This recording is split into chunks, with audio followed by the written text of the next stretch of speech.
Good evening, ladies and gentlemen. How you all doing? It's a time to get cracking for the F1 2019 ORL Inter-League Cup. I'm MilkyCereal, and I am joined in the commentary booth by Maku. How are you doing? Yeah, I have quite a good evening, and I'm happy to commentate with you. And yeah, I think we will see some very interesting races with those drivers of the 5 leagues we see today. Yeah, and as you can see on your screens, 5 leagues. Online Racing League, Onboard Esports. I kind of want to try to pronounce that, but Leijona Online Racing, Mulchian Racing League, and Inside Line Racing. 5 leagues, 20 drivers, 3 tracks. Just to let everyone know what the format is for tonight.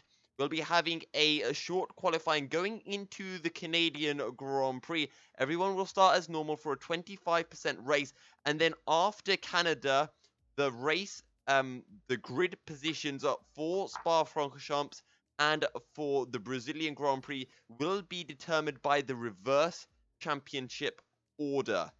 So that's going to add a little bit of spiciness to the mix. And another thing that will be adding some spiciness is the fact that we are not going to be using the F1 point system to add a bit more excitement and to give more drivers a chance at picking up points. We will be using the MotoGP point system, which is as follows: 25 points for the winner, 20 for second, 16 for third, then 13, 11, 10, and then it just runs down the numbers 9, 8, 7, 6. And in case you forget, just remember it by this. It starts off at 25, and then it drops down by 5 points, then 4 points, 3, 2, 1, and then it stays at 1 all the way down. So the top 15 drivers will be picking up points, and fast lap point will go to anyone as long as they are within the top 15. I think that about covers most of the rules there, Maku. What? I think I've covered most of the rules there. Yeah, I Right. think everyone should be fine now. The next thing to mention is the drivers that will be taking part in tonight's race. With having 5 leagues entered and as a result 20 drivers, each team will be taking 2 team spots in the race, and they have 4 drivers. For I kind of want to say ourselves, as we are ORL representatives, but for Online Racing League, we have Formula Danny, Foton in the Alfa Romeos, and then Leopard and Michael Romanidis in the Red Bulls. For Mulchian Racing League, in the Ferraris, they have Vasterracer and Mark 313. In the Haas, they have QuasiRayn and Simi Iceman in the Haases. Then we go over to Onboard Esports. In the McLaren, you have NAPADOVSKIY and POTAPOV. And in the Renaults, you have KARDANOV and PRYTIN. Heading over to LOR, in the Mercedes, it's DWIP and MrAnkka. And then in the Toro Rossos, you have Flying Finn and Qu. Heading over to Inside Line Racing. In the Racing Points, you have Crusix and Andinator. In the Williams, Infamous and Jake. And there was a lot of talk coming into this, quality of drivers to be watching out for. Whenever Formula Danny's around, you have to watch out for him. Michael Romanidis, an esports level driver as well. But don't forget KARDANOV for Onboard Esports, because I believe he got second in the Challenger Series for the F1 Esports. So he's made his way into the draft. So he's also a very, very quick driver.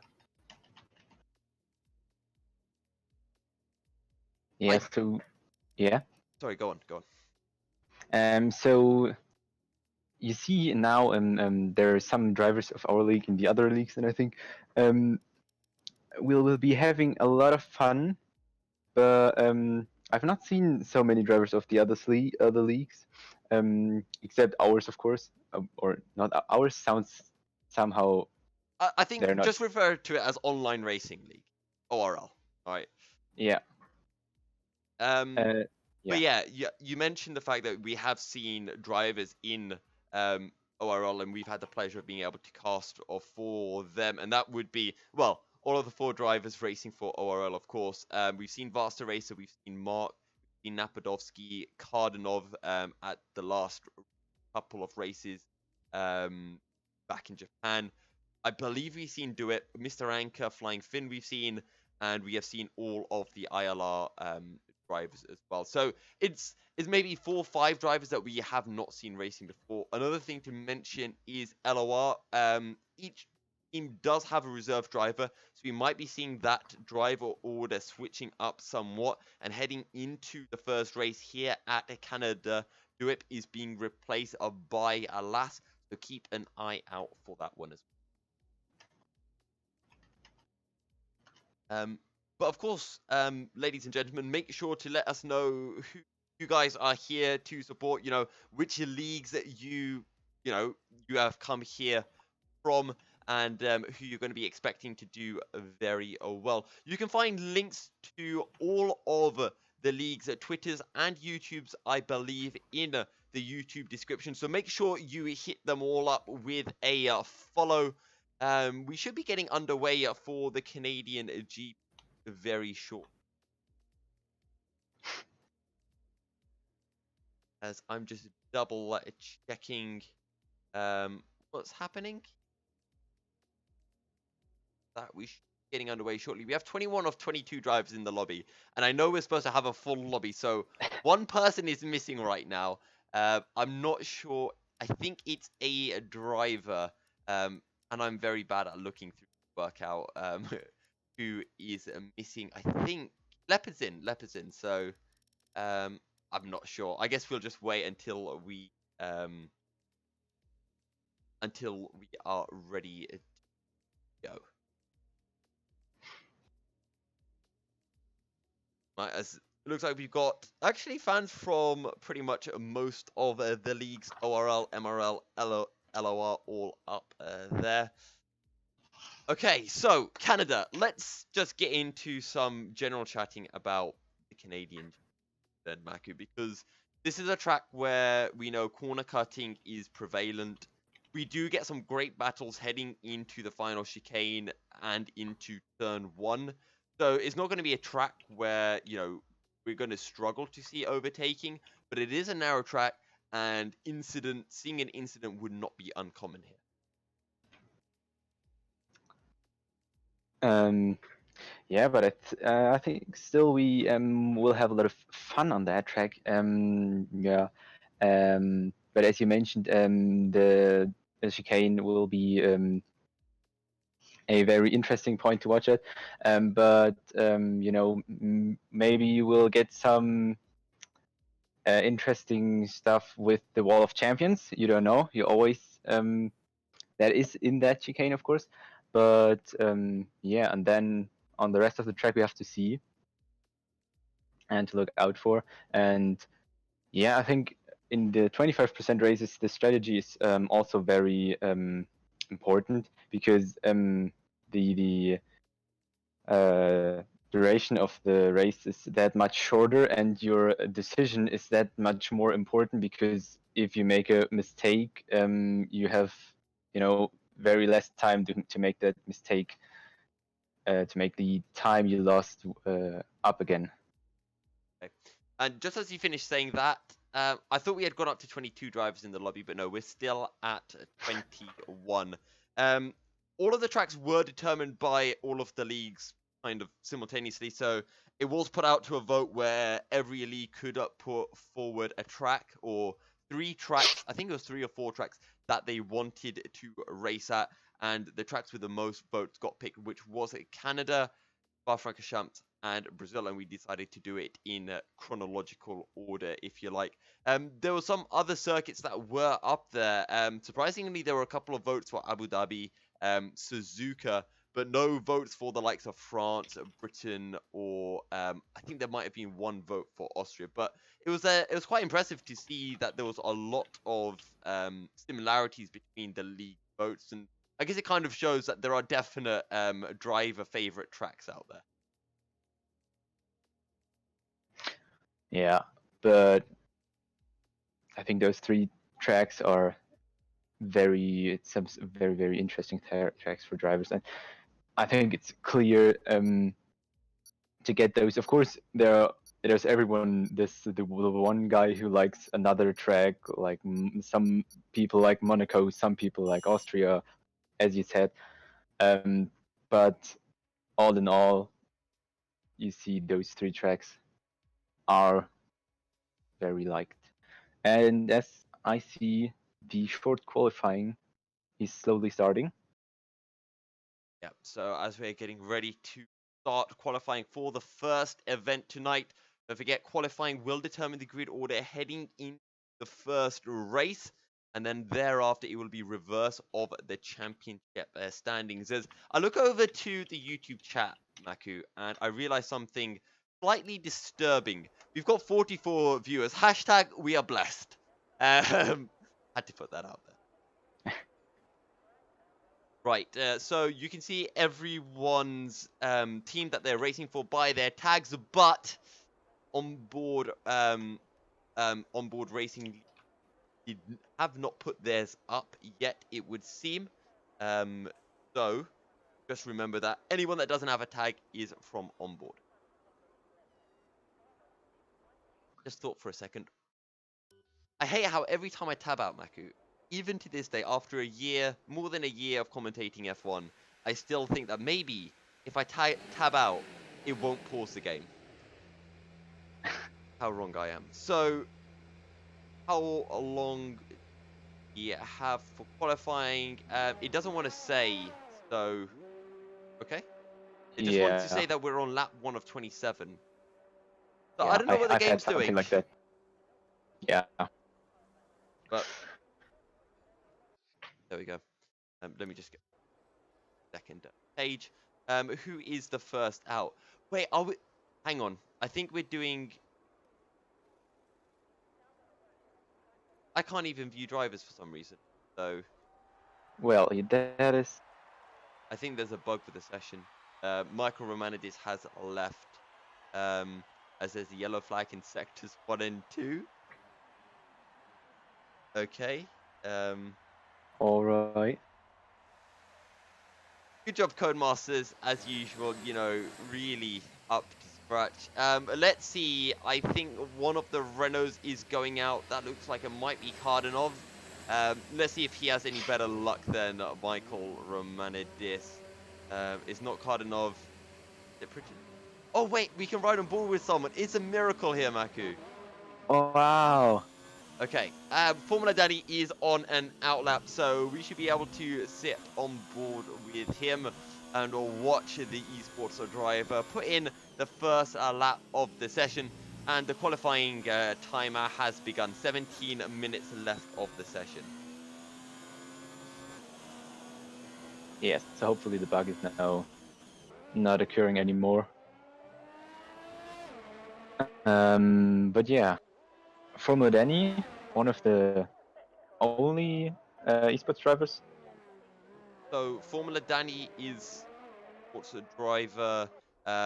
Michael Romanidis is the third driver for Williams, and KARDANOV is, well, Pro Series now, so not quite, but pretty much there. I guess those are our drivers watching out for us. Formula Danny will come past the Wall of Champions to start his first hot lap of the session. Dropping it down into third gear for turn 1. Now slow it right down. Keep a nice tight apex and release it on the exit. Up through the gears and now spot your braking point. Down into fifth gear. Make sure you don't get too much wheel spin. Avoid the wall on exit. And now get ready as you make your way into turn 6 and 7. Nice and easy on the power. Easy to lose the back end. Back on the power and DRS open as you get ready for turns 8 and 9. Brake just as you go under the bridge down into fourth gear. Ride the curb as much as possible. And on the exit straight back onto the power. Now get ready for the tight turn 10. Up all the way down into first gear. Short shift up into second. And now flat out through the gears. Oh, look at this. Foton giving Formula Danny a nice little toe down the back straight. That's clean between the two Sauber drivers. And Veloce Formula Danny down into the chicane. Fifth gear. Bunny hops across. What's it going to be? It's going to be fast. We're talking about Formula Danny here, and it's a 107.7.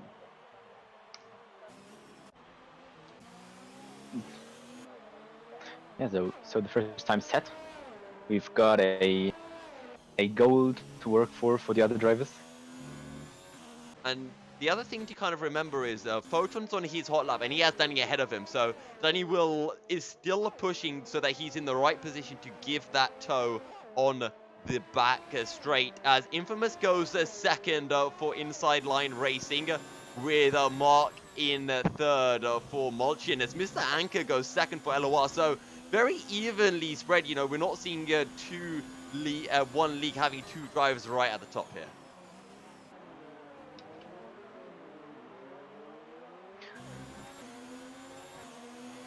Yeah, basically we have already 4 leagues at the top, so the first 4 places are 4 different leagues. So we have a very interesting, very competitive game.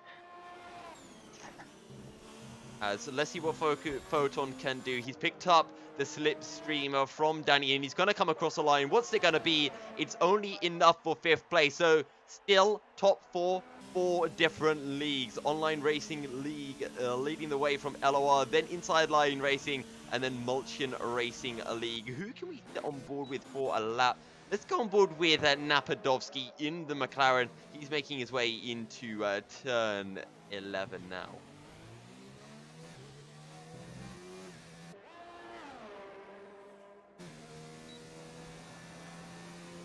As, Michael Romanidis, he goes first. 1/10 up on Formula Danny to make it an ORL 1-2.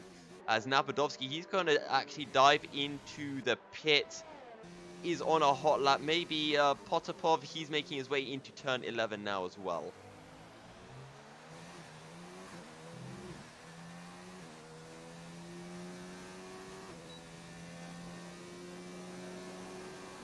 Here we go, POTAPOV making his way to that final chicane.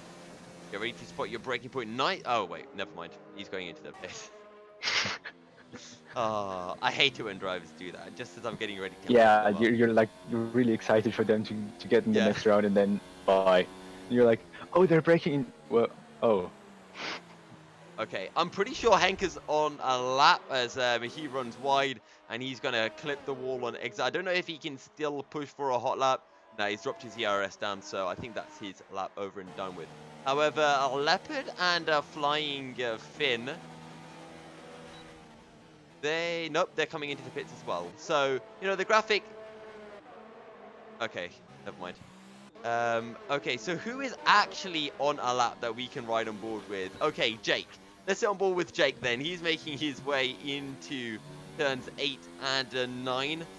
We're not going to be able to see a Sector 2 Delta time as he has not set a lap yet. Diagonal braking into the hairpin, down into first, the gear, short shift up into second, and now stretch those revs as you make your way onto the back straight, flat out through the kink of 12. And now get ready for turn 13. This time Jake will be spotting his braking point just after the 100-meter board over the curbs of 4th gear. And he'll come across the line. What's it going to be? It's looking like it's a high 107. It's a 108.2. And that's enough for 12th place. I would like to point out, though, Maku, all of the drivers that have set a lap, with the exception of Mulchian, are separated by 1 second from first all the way down to 15th. So it's a very, very close field here. That's quite interesting. I think we've never had a that close field. Okay. Right. Well, we haven't sat on board with a Mulchian Racing League driver yet. So let's sit on board with Mark. He's starting his second lap, and he's going to be looking to get that a little bit further up. He's got a lot of practice racing against the likes of MrAnkka, Infamous, Formula Danny as well. So he knows what's required if he wants to be able to battle with these guys at the very top. As Mark is actually going to back out of his lap as Foton's coming to start a lap. What about Lasse? He's in high ERS mode, so I think he's on a hot lap as Formula Danny, a 107.3. The man on absolute fire right now.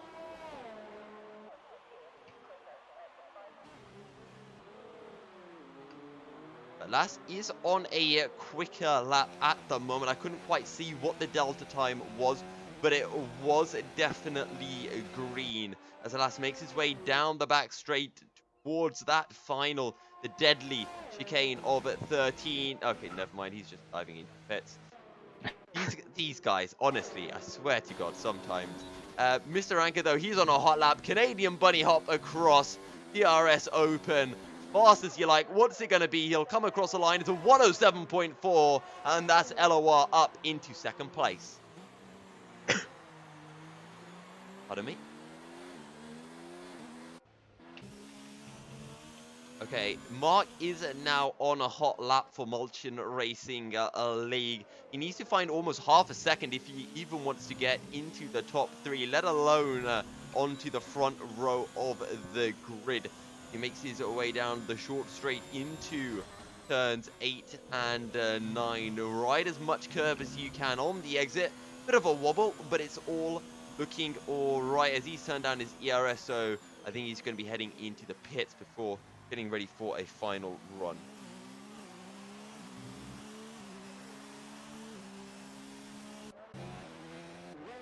Right, let's sit on board with Flying Finn. Actually, I was talking about drivers who are esports level. Flying Finn, I'm pretty, I forget what his name is, but I'm pretty sure he is an esports driver for Sauber? No, not Sauber, no, it's Toro Rosso, Kimi Larson, isn't it? As Flying Finn goes forth with a 107.6. And I guess that kind of confirms it there. LOR doing a good job with 2 of their drivers in the top 4. ORL with 3 of their drivers in the top 5. So this is looking like it might be a bit of a 2-horse battle here between Online Racing League and LOR.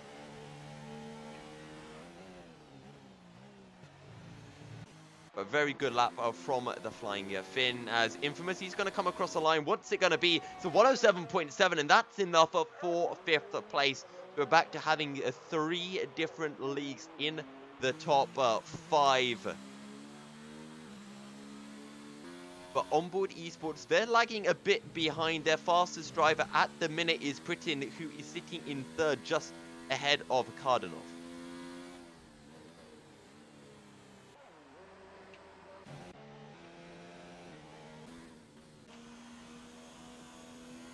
Right, no one else is on a hot lap. And speaking of the Russian league, KARDANOV is on an out lap now, and I don't think we've sat on board with anyone from Onboard Esports. So let's hit them up a 4-1 lap here as KARDANOV gets ready for what I believe is his 3rd hot lap of the session.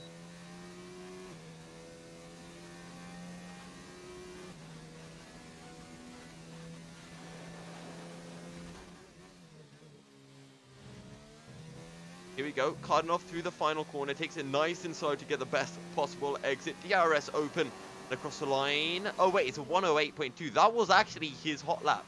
I'm pretty sure it said it was an out lap, but KARDANOV 108. Wait, no, that he is on a lap now. It was just showing us his previous time. Good job, Codemasters. Anyway, through the chicane, KARDANOV goes. Let's see what this Sector 1 Delta time is. He's almost 2/10 up already, and that's going to be enough to take him all the way up to about 8th position. The field is just that close at the moment. KARDANOV onto the short back straight before turn 8. Slow it right down to 4th gear and over the curb. Keep that minimum speed as high as possible.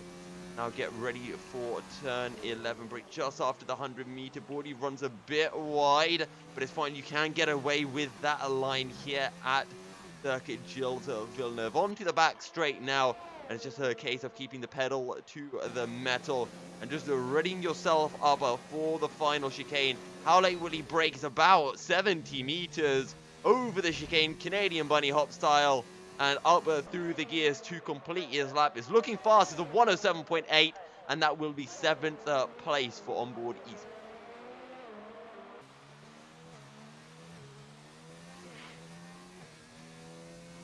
Right, so Maku, who do we want to sit on board with? So, let's take a look. Who could be interesting? Interesting. Who could be interesting? I think the one who's going to jump a lot of places is Leopard. He's down in 11th place, and we've seen his pace recently in battling with the likes of Formula Danny at Japan. So he's probably going to be one to watch out for. I'm currently sitting on board with Crusix for the end of his hot lap. You gonna dive in the pits? Yeah. No, he won't. Fifth gear through the chicane. We've been seeing others holding it in fourth through there. The Crusix will come across the line. It's going to be a 107.7, and it's 1/10 up. They'll move up into 7th place. As PRYTIN actually, he goes 9th in the Renault, so 8-9 for the Renault drivers. Yeah, and I just was Oh, thinking about actually, taking a look. MrAnkka just got a massive slipstream onto the back straight, so he might be able to pit Formula Danny here. Let's see what he can do across the line. It's not going to be enough. 3/10 down. As well, let's go more with Flying Finn, aka Kimi Larsen. Someone do correct me if I am wrong with that, because he's starting his hot lap, and most likely he will be getting that big slipstream from MrAnkka on that back straight.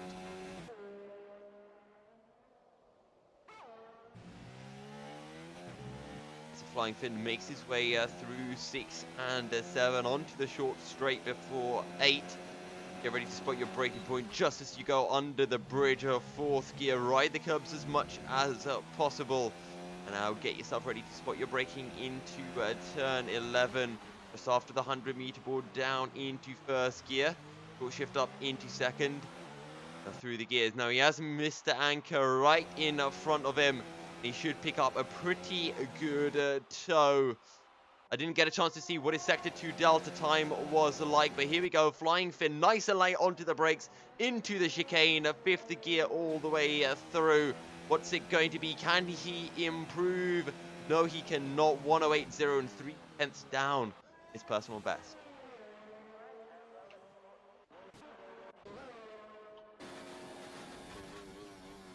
Andinator on a hot lap at the minute, makes his way through the final chicane. He's going to come across the line. It's looking fairly quick. It's a 108.15. It is a new best for him, but actually, wait, no, he goes 11th with a 108.0. But just to take a look at how close that field is, Maku. 1 second from Formula Danny all the way down to Jake. And half a second of that is from 1st down to 8th itself. So, real testament to how close everyone is tonight. Yeah. But basically, I think that is also something that has to do with that they've chosen this track. Because they're all quite good at it, and the track design is very interesting. You know, it's nice to drive and it doesn't get boring. And yeah, I think that's why I think some people were practicing, of course, for it. And then you get these results that everyone is in nearly a second time. Precisely so, but Leopard's coming to complete his lap. He was almost a 10th up through Sector 2, and he needs to find just that little bit more to really jump through the order. It's looking quick. It's a 107.7, and that's enough for 8th place, and that makes it all of the online racing league drivers in that top 10.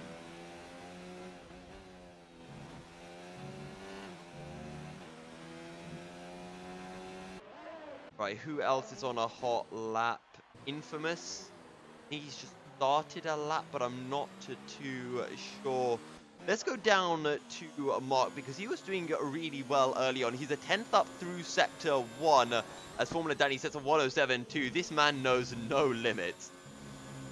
Oh, Mark, he has a moment through the chicane, and that's really going to compromise him.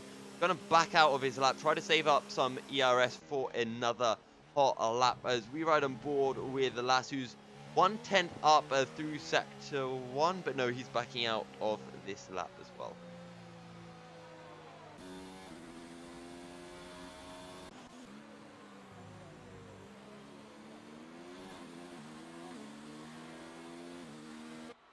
Henke seems to be really struggling at the moment, almost 1.5 seconds off Mulchian, who is in 19th. As MrAnkka, he's a couple of hundredths up in Sector 1, but he needs to find over 2/10 if he wants any chance of pipping Formula Danny. Michael Romanidis retires from the session. Clearly, he's put out as much as he can. 200ths up on Foton at the minute. Flying Finn's on an outlap as MrAnkka, he's 1.5 tenths up. Now he's making his way through the hairpin. He doesn't have anyone to provide that beautiful, beautiful slipstream on the back straight. The checkered flag is out. DRS open. What can MrAnkka do into the final chicane? Got your braking point. How much speed do you dare carry? A lot, says Anka. And he'll open up the DRS. He'll come across the line. What's it gonna be? It's a 107.4. And he just loses those 2 tenths on that final straight. So big shame for MrAnkka and LOR there. Now, Infamous is a few hundredths up in the Sector 1. So if he can find a bit more time, he could just jump ahead of a Crusix. Maybe even flying a Finn as well, as only 300 separate the three of them through the Canadian bunny hop. Nice and cleanly done. Actually avoids taking a lot of curve and across the line for a 107.5. And that is enough for 4th place for ILR. What about KARDANOV? He's on his hot lap as well into the final. Nope, he's going to pull out of the lap. And the only one left on a lap here really is Crusix. And he's actually backing out of his lap. So I believe that is the final standings then, Maku. Formula Danny will take pole for ORL ahead of MrAnkka, who completes the front row for LOR. Then ORL once again with Michael Romanidis ahead of Inside Line Racing's Infamous. Yeah, you've talked about Leopard early in the qualifying, and I think he might be able to get some places in the race then, because he's now in 8th, I think it was. And yeah, I think a lot of drivers maybe count on the race because the qualifying was really close, and you really needed every thousandth of a second you got. And yeah, some people who didn't get the place they wanted will at least get it maybe in the race. I guess the biggest question mark is for Henke, because he's really far off the pace, and you know, does he have more? Was he sandbagging a little bit, or you know, because remember that there are reverse grids, so there could be strats where maybe a league would leave one driver towards the back to help them out for a second race, but I guess we'll have to wait and see how everything does develop. Don't forget, if you guys are joining us, welcome once again. How you all doing? Hope you're having a good evening. For some stuff. Right, so online racing league towards the front, but they have to be careful because LOR is on their heels, and they could give them a really big battle, especially in this first race before the reverse championship grid order starts to spice things up just a little. Right, so session should be starting momentarily now. Maku is looking a little bit cloudy out there, and we know it does rain in Canada, so that's probably something to be wary of. Yeah, I think that is something that will really spice up what spices up every race. And now we're seeing the information lab of the drivers. Precisely so, as one thing you want to read us through the grid order then, Maku? Yeah. So in pole position we have Formula Danny of the ORL. Then in second place, right next to Formula Danny, with MrAnkka from LOR. In third place is Michael. Let me get his last name. Romanidis, right? Then we have VSR Infamous from the ILR League. In fifth place with Foton from ORL, then Flying Finn from LOR. In seventh with Crusix, together with Leopard. In the fourth row, then we have Vasterracer and KARDANOV. Then in 11th place, now the people who can change their tires, we have NAPADOVSKIY starting along with Jake, in 13th with POTAPOV, and in 14th with Andinator. Then there's PRYTIN and Mark. In 17th we have Lasse and QuasiRayn. And in 19th with Mulchian. Is it Mulchian? Mulchian, I yeah. don't know, Mulchian? I think he's the owner Um, of Mulchian Racing League. yeah, right. That's where the name comes from. And in 20th final we have Hanka. Fantastic, as all the drivers have lined up on the grid, and it's time to kick off the Interleague Cup inaugural race here at the circuit Gilles Villeneuve. The 5 red lights are up. Formula Danny and Anka will lead the way as the revs rise for the first time tonight. MrAnkka gets a decent start, but it will be Formula Danny who leads the pack as a Red Bull looking aggressive into turns 1 and 2. That's Michael Romanidis, who's now side by side with MrAnkka as they make their way into turn 3. He'll be forced to slot behind, as behind that's Foton doing a bit of a battle. Side by side, a bit of contact with the racing point, and now heading into the second chicane. Foton will hold on to 6th, but that's the Leopard now looking to have a go at Crusix round the outside on the exit as they make their way down into turns 8 and 9. Leopard will have to back out, and Crusix will hold on to 7th place for inside line racing. KARDANOV in 9th as Vasterracer gets a good exit for Mulchian Racing League, and maybe could have a look at a bit of a dive bomb into 11, but the dive bomb is actually going to come from NAPADOVSKIY as Vasterracer runs wide.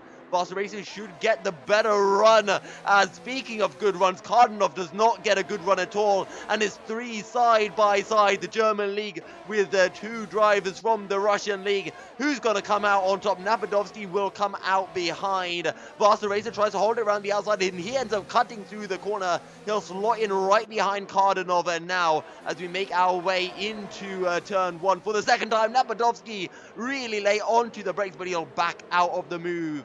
As Formula Danny still leads from MrAnkka, Michael Romanidis in 3rd, Infamous in 4th, with a Flying Finn in 5th.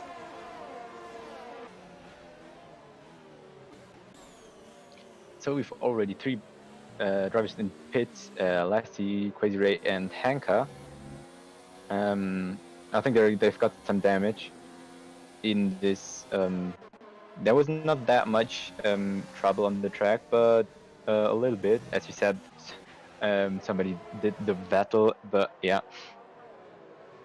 I think that was a Foton who went a bit sideways through turns 3 and 4. But up at the front, Formula Danny, MrAnkka and Michael Romanidis starting to form a 3-way battle as they pull away. But back behind, Flying Finn will look down the inside of Infamous, and he will move up into 4th place. And he's already pretty much on the back of this train for the lead of the race as the fastest laps coming in thick and fast. Now the question is, can Formula Danny pull away, because he's got a very hungry Mercedes and Red Bull right behind as POTAPOV picks up the first time penalty of the race.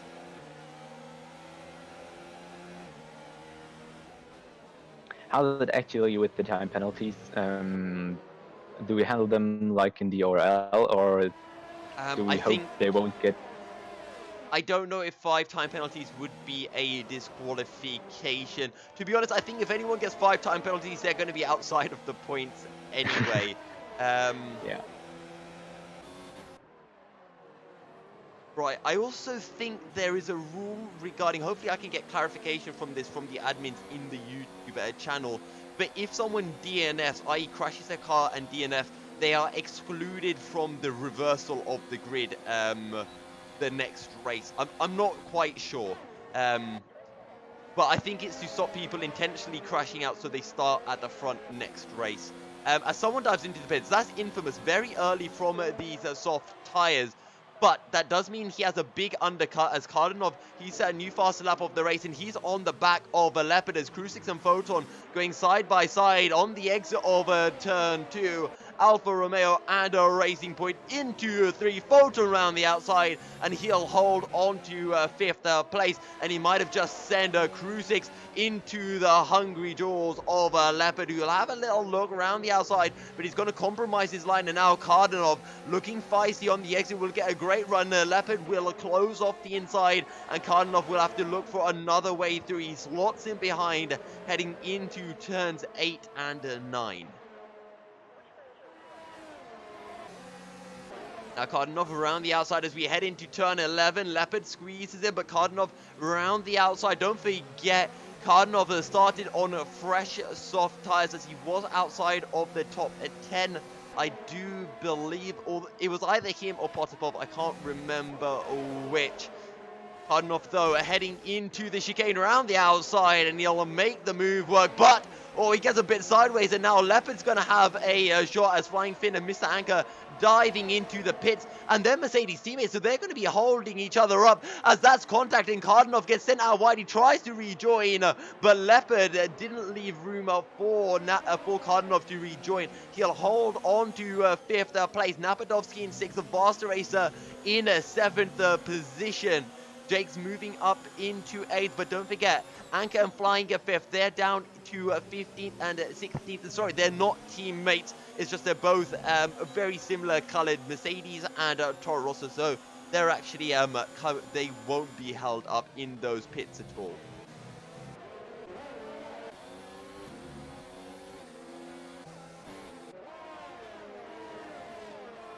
As KARDANOV, he's down into 9th place. Hopefully he doesn't have any front wing damage. His front wing does aesthetically appear to be intact for now anyway, as PRYTIN was getting quite close to Andinator.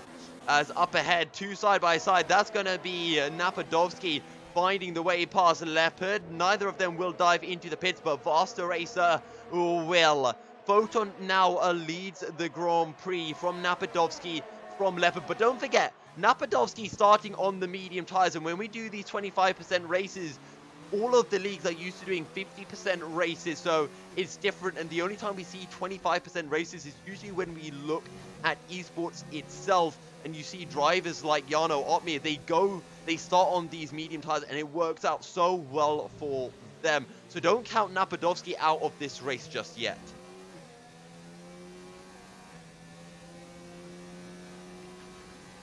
As Calcifer has clarified the rules for us. If they retire themselves in a race, they will start last in the following race. But if they get damage and it's not on purpose, then the reverse conditions will still apply. As between every race, I think we have about a 10-minute break where any incidents and such can be reported, and they'll be quickly resolved heading into the next races. Okay, but down the order, POTAPOV is slightly close to PRYTIN, but too far back as Leopard dives into the pits for the Online Racing League. Has got a bit of a battle for 4th place at the moment. PRYTIN will be looking for the inside as Mark picks up a 3-second time penalty, but PRYTIN can't make it work down the inside, and he will have to settle for 4th place for now. However, it is Formula Danny and Michael Romanidis who are your essential effective racer leaders. They're currently sitting in 8th and 9th on the fresher medium tires, with Flying Finn in 3rd. So he was able to make the undercut work fairly well for him. Infamous just behind in 11th. I think we have a move going on up ahead. POTAPOV up into 4th place, and I don't think PRYTIN really challenged him too hard for that one.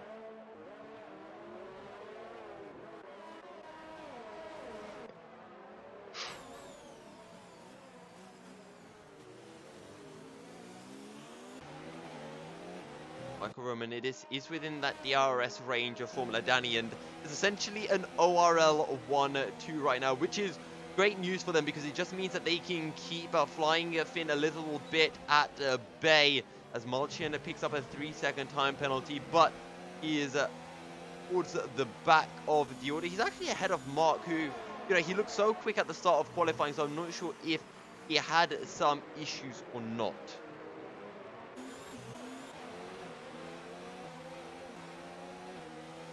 However, once these drivers on the medium tyres do make their pit stop, which should be happening in the next couple of laps, as with these 25% races, both of the tyres can last a fair distance, Maku. Yeah, but still they do not last as long as in the 50% races. But yeah, as I said before, the strategy is important because every mistake you make will be even worse than in 50% or even 100% races. And yeah, but still we've got, even though we're in lap 8, we've still got a very close field. Most of the people are in the DRS range, and that means every time they're getting to the long straight, they can try an overtake maneuver. Okay, but we've got a bit of a battle here for 7th place. Formula Danny's just found the way through on Mark, and now Michael Romanidis might have a look, but Mark shuts the door, and he's going to make it as difficult as possible for Michael Romanidis to find a way through, as KARDANOV picks up a 3-second time penalty. That could be a very big penalty in the battle for around this kind of 5th place spot. KARDANOV, he's actually down in 18th, so I'm not quite sure what's happened, as MrAnkka, he's also picked up a time penalty, as, oh my god, the penalty's coming in thick and fast. Michael Romanidis on the back of the Ferrari down the short straight, and he'll have the inside heading into, oh, they both go sideways, and I don't quite know who is at fault for that. Thankfully, ghosting's on, and Romanidis can spin the car back round, but he's all the way down into 15th place now, and that is a huge, huge blow for ORL.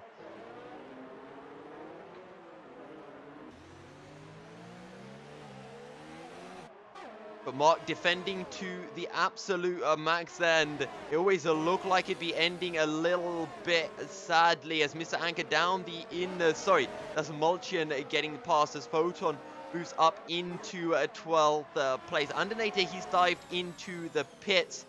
So NAPADOVSKIY's leading the race, but he is on those medium tyres. Formula Danny looks like he's got a big gap to Mark, and then Flying Finn right behind. So at the moment, it's looking like it might be an online racing league win from Leijona Online Racing.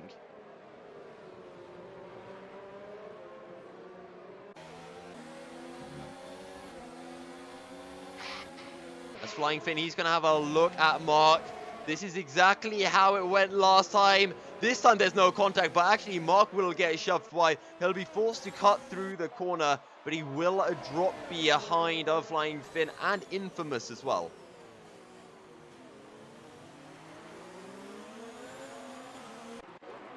As Foton, he's side by side with Mulchian on the exit of turn 11, but he has to be careful because Crusix is here as well, and he's going to get a double toe. He'll move up into 11th place. Oh, that's a big dive from Mark. What was that from Mark? I'm not quite sure. He went to dive in the pits, and I think he thought he could overtake. I think he thought he could overtake someone into the chicane and get into the pits, but he ended up clipping them. But that looked to me like it was entirely Mark's fault, and very questionable move then from the Mulchian Racing League driver, as he does retire from the session.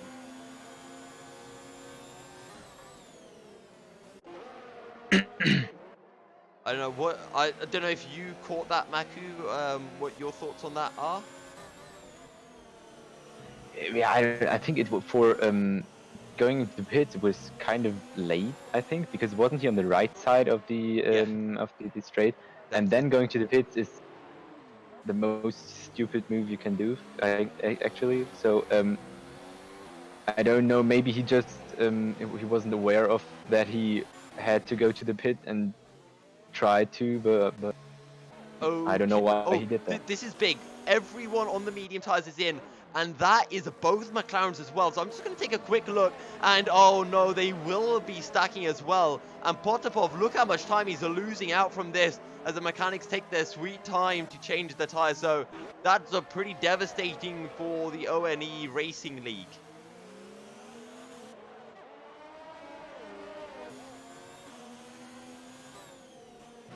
However, it is Online Racing League who are leading the race, but It is LOR who are second and third and looking to pick in some bigger points. Inside Line Racing sit in fourth as the second ORL drive of Foton is in fifth. And then you have Crusix followed by the final two ORL drivers. Don't forget, Michael Romanidis would be so much further up if it wasn't for that contact he had with Mark. That is definitely going to be investigated after the race, you have to feel.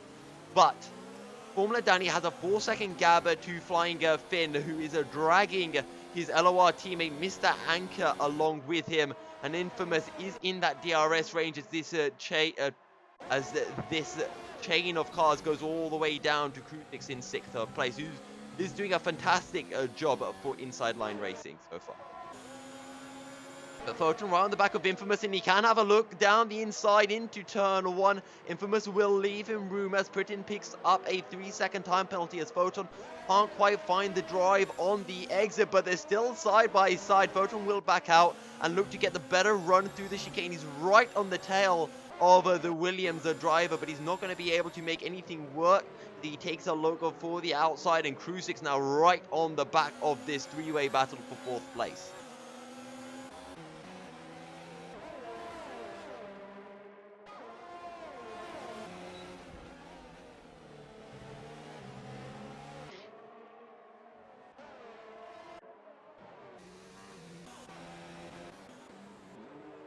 Don't forget, the point system is a difference. We are using that MotoGP point system, which means that winning the race is not as rewarding as picking up a 2nd or a 3rd. So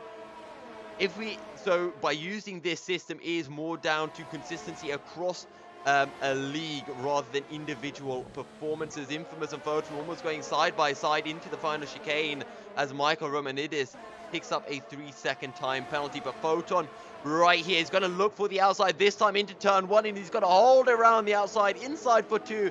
He'll try to squeeze Infamous a little bit wide, but they're still side by side, heading down into turn 3. Foton down the inside. He'll pick up the position a little bit sideways on exit, but look behind. Crusix is right in this battle, and so is Michael Romanidis. Crusix down the inside. Can he make anything work? But it's more about Romanidis round the outside of the chicane. He picks up the position, and that's left it up as well. And now Vasterracer looking to pick up a position for the Mulchian Racing League. He can't find anything into the chicane as Crusix gets absolutely swamped. And that is a bigger for ORL, but Leopard under pressure heading into the chicane. Crusix wants to go offensive, but he has to be careful of a Vasterracer behind. Foton now in clear air, looking to pull away from Infamous as Anka is closing in onto the Flying Finn, but you have to feel that they won't battle too hard as Michael Romanidis looks to the inside, heading into the final chicane, but Infamous will slam the door shut. Romanidis could have a look heading into turn 1. Potentially he's a little bit too far back, and he'll hold on to 6th place for now.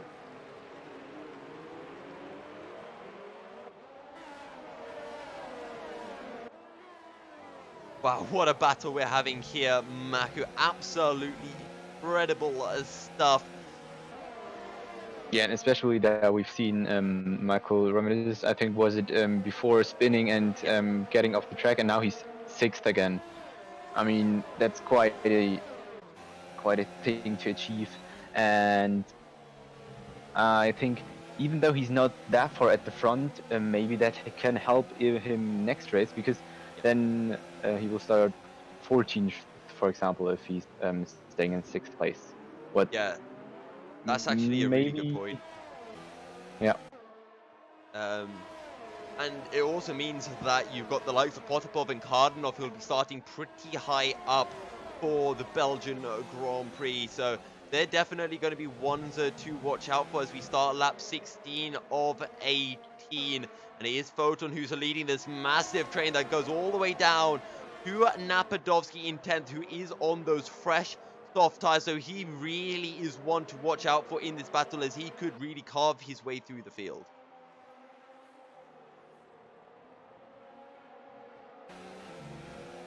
But Formula Danny still leads almost 6 seconds ahead of Flying Finn, who the two LOR drivers just working together to pull a gap away from Foton. Make sure there's absolutely nothing he can do to close in on them. Foton starting to stretch a slight gap to Infamous, but Infamous still within that crucial 1 second zone. Vasterracer, the highest point scorer for MRL at the moment, as Michael Romanidis has a look into the hairpin, but while he might not get the move to work, that will compromise Infamous. And he can have a look on the back straight. He has the DRS open, so does Infamous. Now heading into the chicane, he's just a bit too far back. He'll have a little look, but I'll have to back out of it, as it's currently Red Bull 6 and 7. As we enter lap 17 of 18. Jake making progress up the field as well. He's up into 11th, just got past his ILR teammate of Andinator.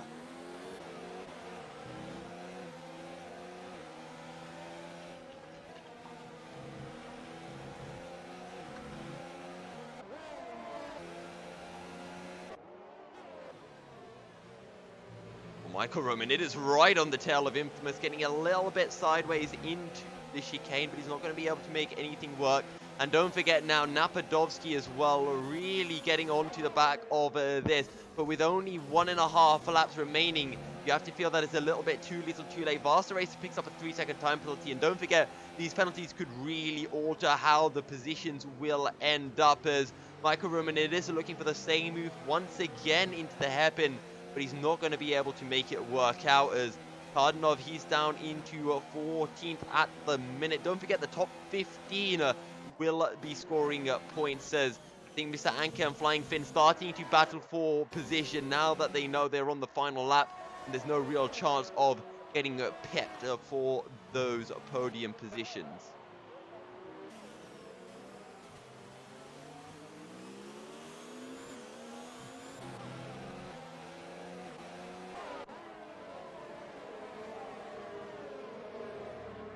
Final lap of the race, Formula Danny holds a 7.5 second lead to MrAnkka. This guy is just absolutely incredible right now. But Michael Romanidis looking closer than ever to Infamous, and Foton has stretched out a decent gap.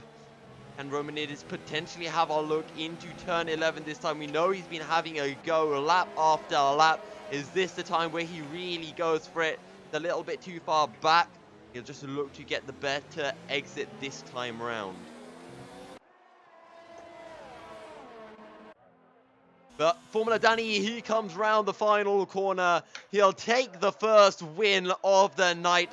Formula Danny picks up the win for Online Racing League, and it's going to be Anka and Flying Finn as Romanidis finds a move through the chicane, and that's Infamous cutting through the corner. He'll pick up a time penalty. Foton jumps up to third as Anka has time penalties.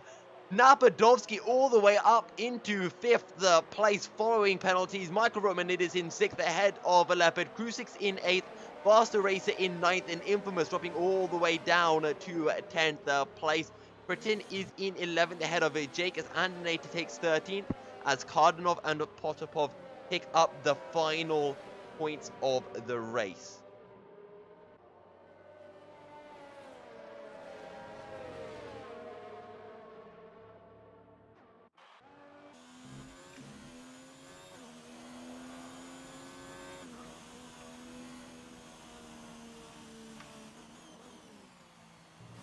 Wow, crazy race, but Formula Danny coming out on top. Fantastic result. Michael Romanidis also with a great comeback as well. In the end, being able to finish, I believe it was 6th.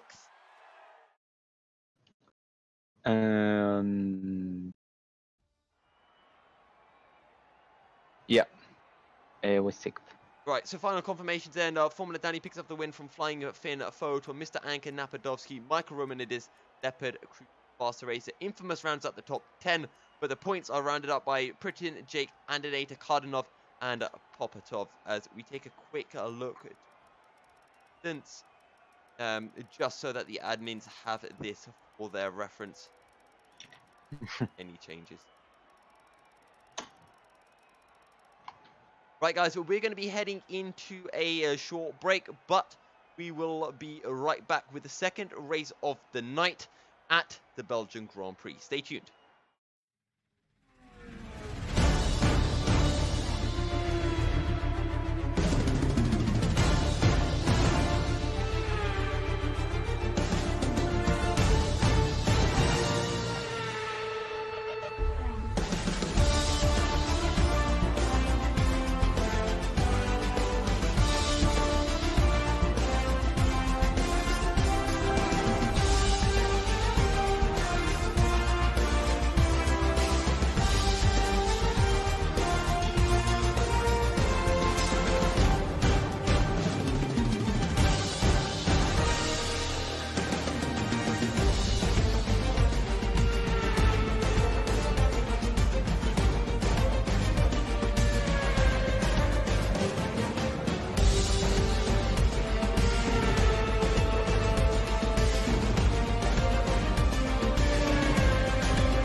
Welcome back, ladies and gentlemen, as we get ready for the second race tonight. And Maku's been doing a little bit of math, and I believe you have the team standings. Yeah, that's right. And if I did everything correctly, then we have these results. Basically, with ORL in the first place with now 60 points. Then in the second place, there's LOR with 33 points. Then it's getting a little bit close. ILR has 21 points in third place, and then 2 points behind, there's the one league with 19 points. And MRL is a little behind in fifth place with only 7 points at the moment. ORL and LOR having a good day up at the top of the standings, but reverse grid heading into race 2. Now,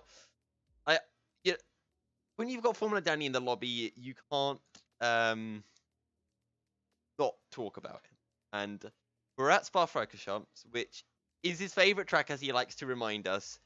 He won the esports race here. He is so fast here. I don't know. The question is, I feel, when we have these reverse grids, we have to talk about, okay, who's quick? Okay, we know Formula Danny's quick, Flying Finn, Foton, all of these guys, yes.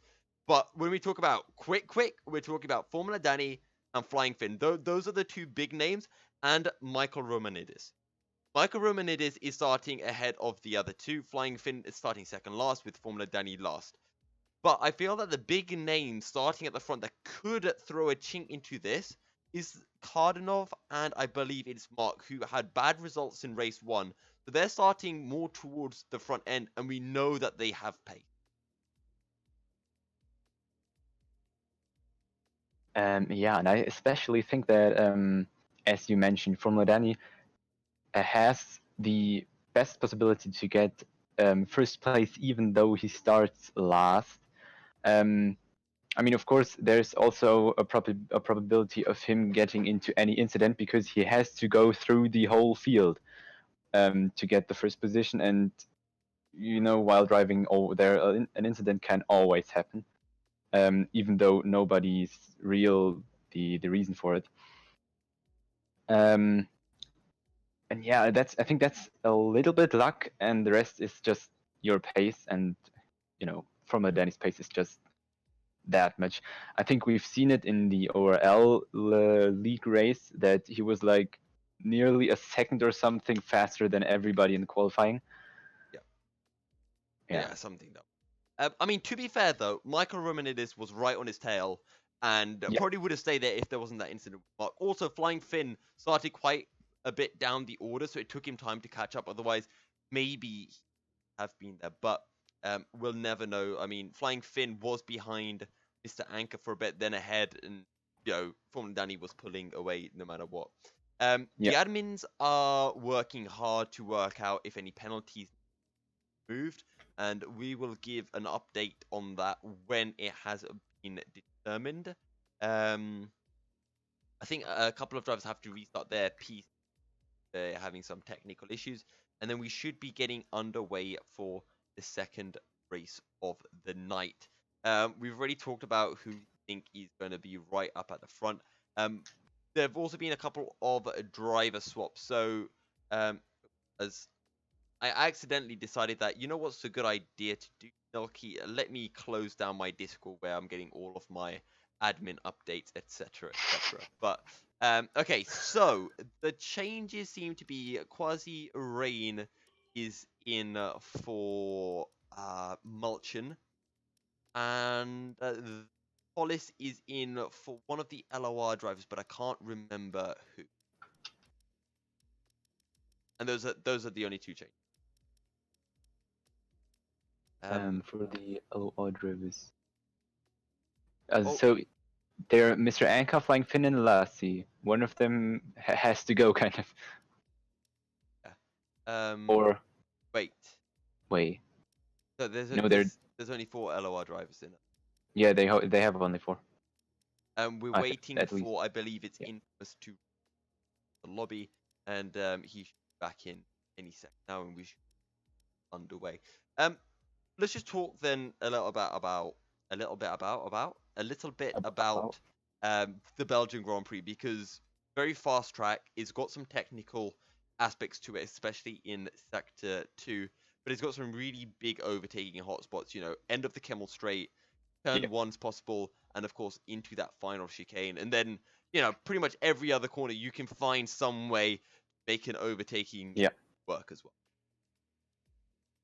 But especially for this big spot on the Camel Straight, you have to get the right way through Eau Rouge and Radion, and you have to get the right exit of turn 1, because that is actually where your speed comes from. Then later on up on the Camel Straight, and which gives you the little bit more speed you need to have to overtake the driver in front of you. And you know, we talk about DRS trades. We saw in qualifying a lot of people giving slipstream. Not possible here for Spa, although that would be pretty OP at this circuit, but it is what it is. That being said, though, the DRS trains are going to be massive, which also means it's going to be harder to work your way up through the field, as everyone does have DRS. But if you can make your way through the field, the lead is not pulling away because they are stuck in that DRS train. So, you know, there's positives and negatives. Yeah, the other side is it is not like Formula Delny is in the lead. The lead isn't really pulling away. And that's maybe a thing, because then everybody else behind them gets their DRS, and so basically the whole train stays together. But then I think it's interesting because Formula Danny and Finn, I think Flying Finn won't give Formula Danny his position, like, yeah, take it. They will fight a lot, and I think these overtaking maneuvers, they too overtake somebody who's slower than them, will be really interesting and will really decide who will get out on top at the end of the race. So we'll keep that in mind, as still waiting for a couple of drivers to jump in. Maybe I decided to pull out of break just a little bit too early, as I might be having some issues connecting. It's kind of scary when the lobbies drag on. You think, oh, is something going to happen? Is the lobby just going to blow apart? Because that's always very, very easy. But yeah, it should be an exciting second race of the night. But Formula Danny is, you know, always on the tip of everyone's minds. But Maku, do you think is going to make it? So I think basically, I think Formula Danny has a chance for pole position. And yeah, but second and third, you can't really tell right now. I mean, as long as you get gets a clean race, Formula Danny will be on top, I think. I think Michael Romanidis will be on the podium as well, at least third, I think. I hope for him because of his accident in the first race. And, well, then maybe we see some of the people on the back, maybe KARDANOV or something, who will complete the podium. Sure, and it does look like we will be getting the race start in not too long, as I heard an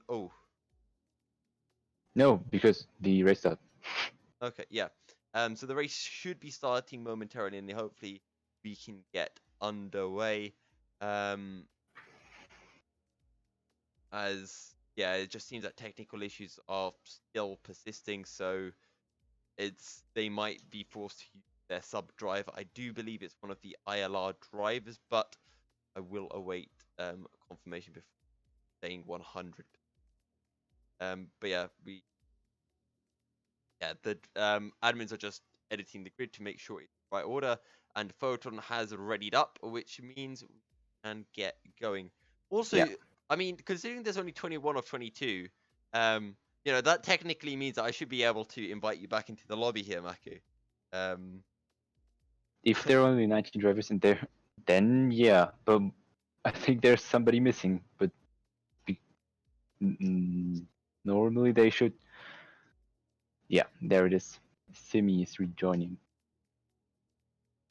Right, so we can get this underway as all of the drivers, I'm sure, have had a bit of a wait. Their legs, they can get a nice stretch out, grab a glass of water, something like that. I wish I had grabbed some water. But it is what it is. And good underway. As you can always tell when it's going badly when I have to spam say we should be getting underway in just a few moments time. What can a man do?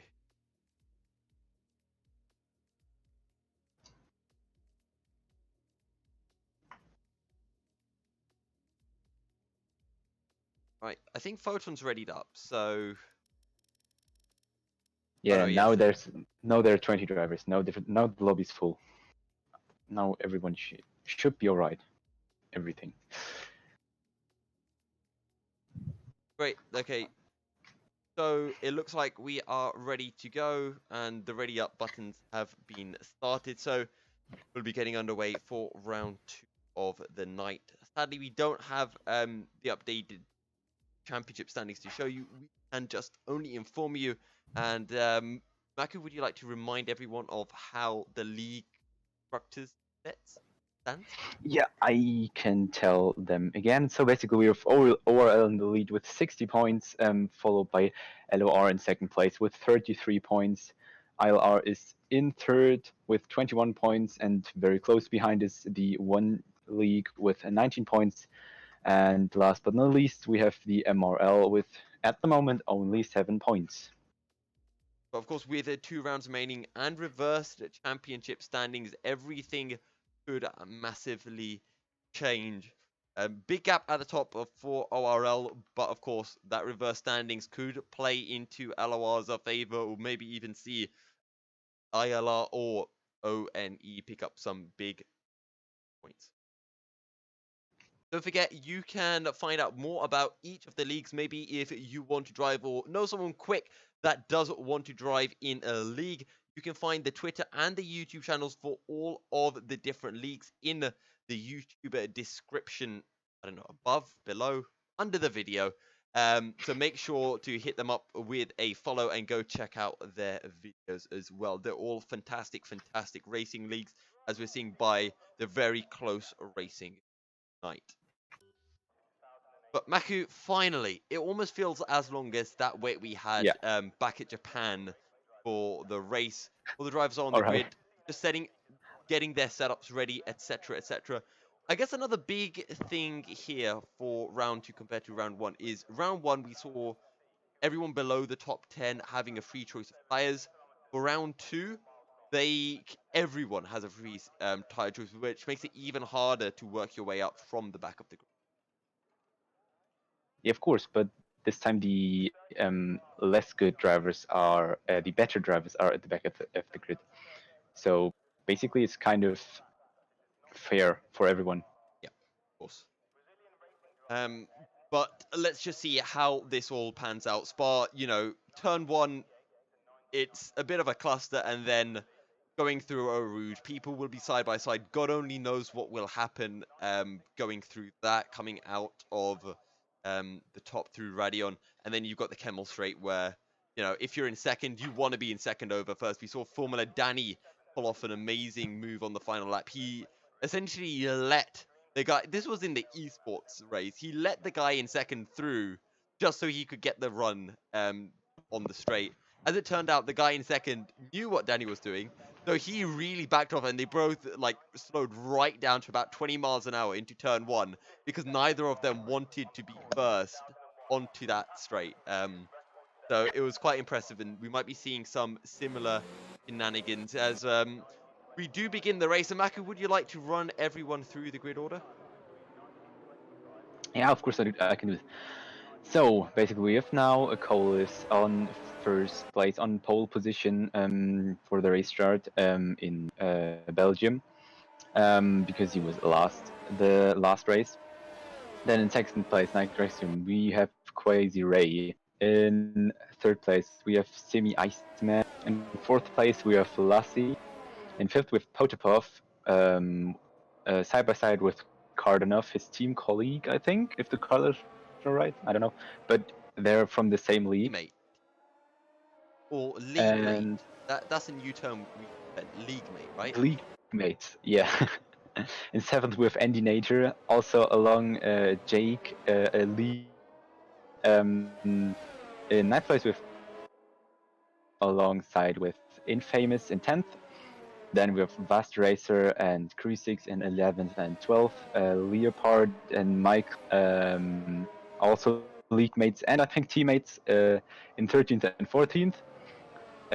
In 15th place, there's NAPADOVSKIY, then with MrAnkka. In 17th, Foton. Flying Finn in 18th place. Romanidis in 19th place. Mark in 20th place. Oh, Mark was set to the last because he crashed out with. So Yeah, Mark had front wing damage obviously. at the end and retired from the race instead of completing. So Yeah. the admins have essentially said, no, you will be starting at the back. We don't accept that. And it's the reasoning for it is to make sure everyone does complete their races, because if you have people just retiring from the race, it does ruin the event. Real race would continue for any chance of points, and that's why we've also gone with the MotoGP. More points are on offer, so it's more rewarding to stay out, so a lot more incentive. And that, when we look at tire compounds, Andinator is the first of the runners who has opted for the medium, so this is going to be interesting. Also, watch out for Leopard, because he's on the soft tire, starting all the way down in 13th, so the Red Bull drivers are opting for this split strategy, and there is a very short run down into turn 1, so the guys on the mediums will really be getting caught out by this as we await the 5 red lights to start round 2 of the evening. The Mercedes on a pole, and Colis will get a good start, but look at the McLaren down behind. It's going to be Colis who leads the way into turn 1 as Haas looks aggressive. That's Simi Iceman down the inside and up into 4th place, I do believe. But making our way down into Rouge. POTAPOV potentially going side by side, but he will back out of it. No one is silly enough to try to go side by side into Rouge, except for Leopard, because he's got soft tires and he knows he can make the car stick. He's up into 9th place on those soft tires, but up ahead, everyone is side by side, and it's going to be Colis who still leads the race from Lasse. This is an LOR 1-2, as that is an MRL drive, I think, going a little bit sideways. No, it's it's still QuasiRayn and Simi Iceman 3rd and 4th for the Mulchian Racing League, followed by Jake, and then the 2 Russian League drivers of KARDANOV and POTAPOV.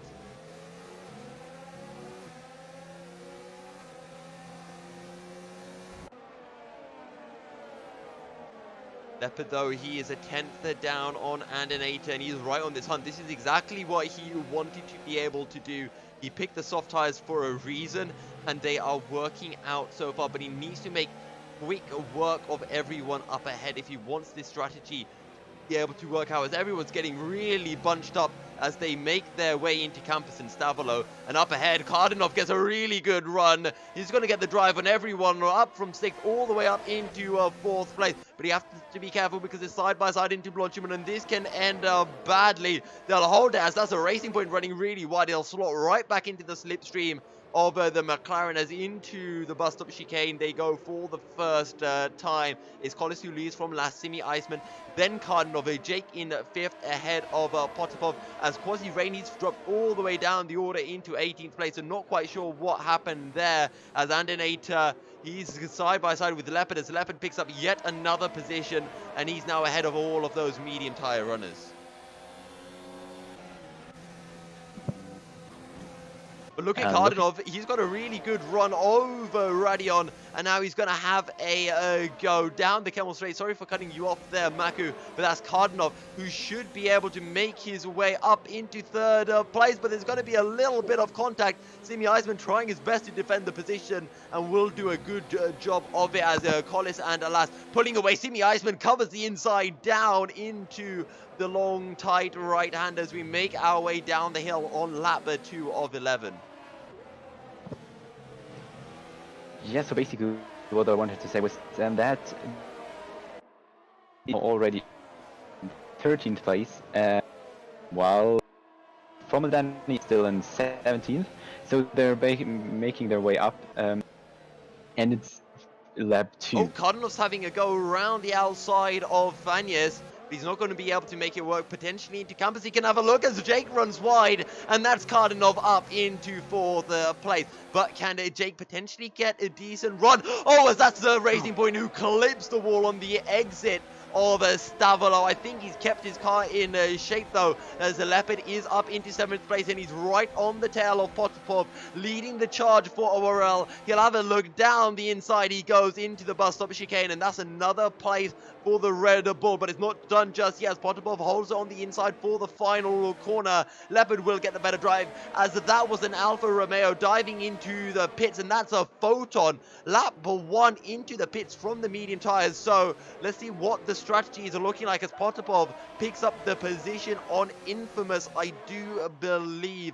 Up ahead, you can see Colis and Lasse there so far ahead, 3.5 seconds up already, as KARDANOV the looking race. He's going to have a go this time onto Simi Iceman, and Iceman has no way to defend, no DRS available for him, as Jake will have a go down the inside of the Kemmel Straight, and that's going to be ILR up into 4th place.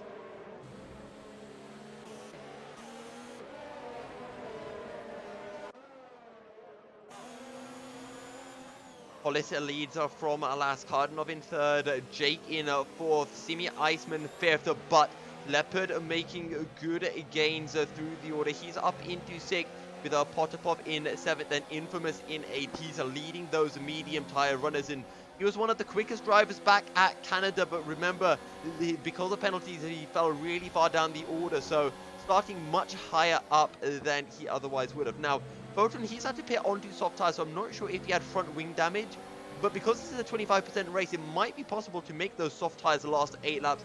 I guess we'll just have to wait and see.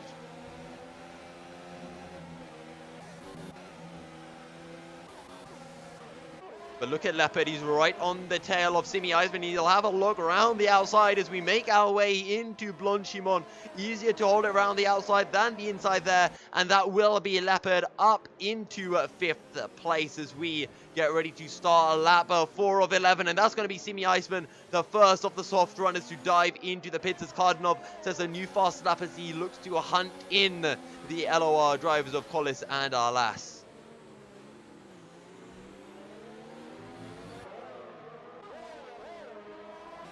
But Leopard has a bit of clear air. He's got Jake and KARDANOV ahead, but he's just outside that 1 second zone as Formula Danny sets a new fastest lap, and he is on those softer tires. So Formula Danny's on soft tires, so he's followed the same strategy as Foton, pitting very early for these softs. So this could be a massive undercut for the 2 Alfa Romeo drivers, but whether they can make it work is a different matter. As now Leopard, he's holding up the likes of POTAPOV and Infamous. So I'm not. This is a bit of a split strategy here, coming in from Online Racing League. And if Leopard can do a big job of holding these guys up, Foton, Michael Romanidis, and Formula Danny are going to come so far out ahead of them. It's going to be fantastic for ORL. And speaking of Formula Danny, 2 laps ago, I said he was 17th, and now he's in 11th place, so basically he's carving through their field. Also, I do apologize for the low bitrate. It's because due to having so many leagues entering, there wasn't space for 2 commentators, as the Russian league are streaming on their own YouTube channel as well. So I have to stream to Discord, so Maku and view. We hope to have this issue resolved for the next time we host this event. But Infamous having a look down the inside, and he'll make the move on to POTAPOV. POTAPOV has the inside for the left-hander, as Infamous should get a decent drive. Jake has dived into the pits as a side-by-side between the McLaren and the Williams. Infamous down the inside into the hairpin.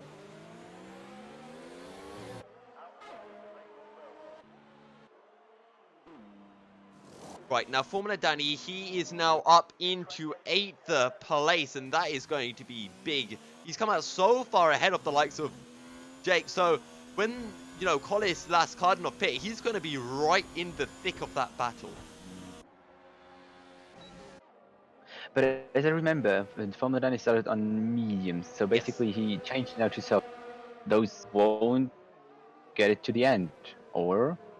Well, you'd have to think if he's gone for the strategy, it can work. And, you know, this is one of the things that I did mention at the start of the race. The fact that when you do these short 25% races, the harder tire compound can 100% do the entire race and not be worn at the end. And the softer tire compound can pretty much make it to the end, but it will be worn. So Formula Danny and Foton really taking advantage of this. Formula Danny up into 8th. Flying Finn going for a similar strategy as well. He's up into 10th place.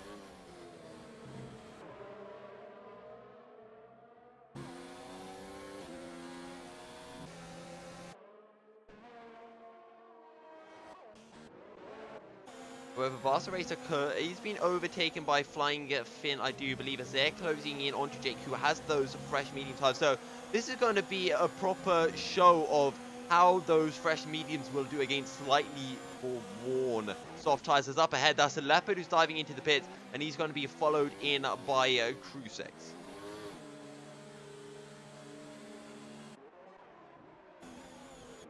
Vasterracer going side by side with Michael Romanidis, who picks up the position round the outside into the bus stop chicane.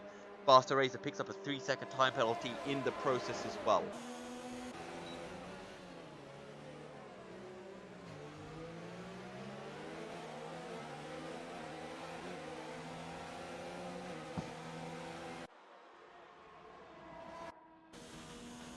So Danny now up into 6th place. Infamous and POTAPOV battling for 4th. It's KARDANOV. He's actually falling back from Colis and Lasse, who are 1st and 2nd. So they're doing a fantastic job. As down the Camel Straight, that's going to be Flying Finn, who's picked up the position. Michael Romanidis takes 8th.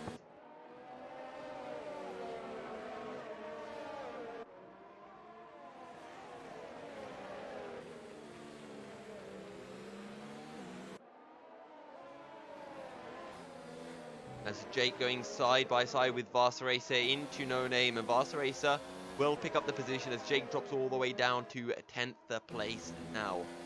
But you have to think though, Maku, those medium tires, when you get to those final couple of laps, maybe they'll start to have a bit more of an edge compared to the soft tires.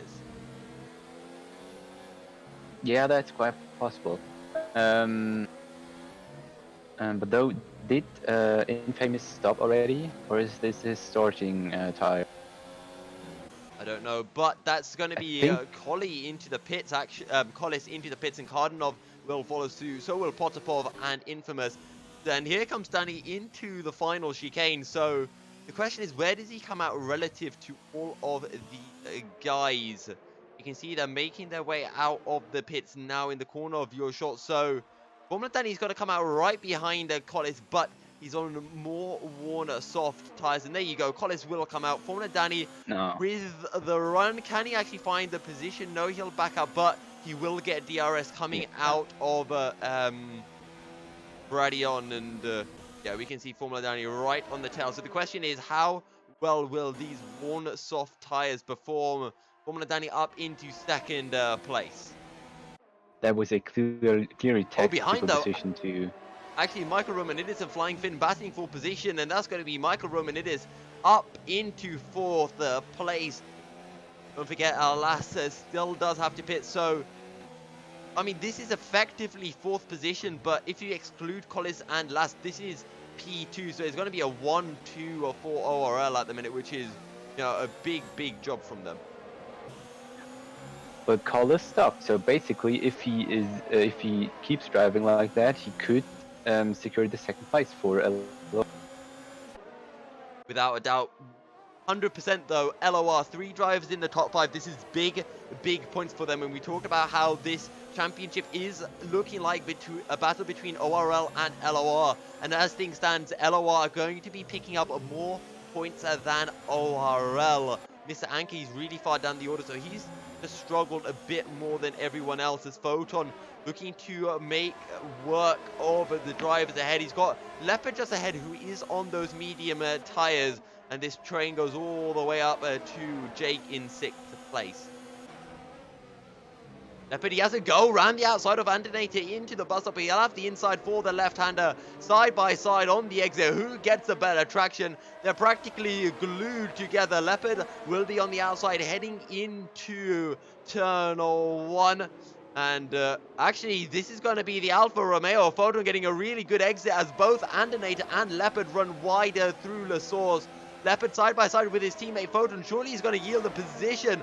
No, they go side by side. They might be ORL teammates, but they do not care one bit. And that actually compromises Foton as now Leopard on the outside on their camel tray will be looking to pick up the position, and he should be able to do so around the outside. He'll make that work.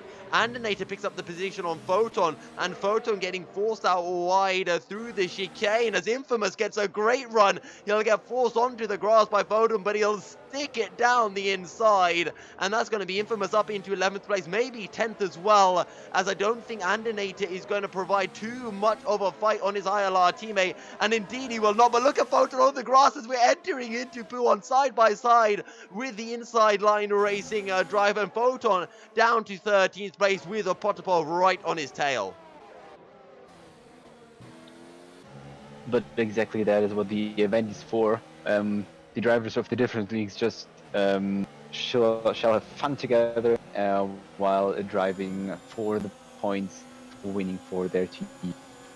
But you have to feel if Leopard had actually just let her Foton through there, Foton would have picked up the position onto Andinator, and Leopard would have got through as well. So a little bit interesting there from ORL, definitely showing that there aren't any team orders in play as Vasterracer runs really wide into the chicane, and Leopard looking to pick up some big positions. Formula Danny's now leading after Lasse comes into the pits. He's out in 3rd with Michael Romanidis a further 2 seconds back as we are enter lap 9 of 11. 2.5 laps remaining of the second round of the ORL Interleague Cup.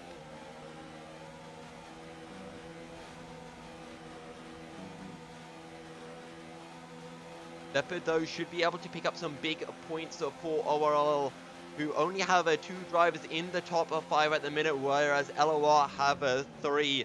Shaping up to be a really close battle for that first place spot in the event.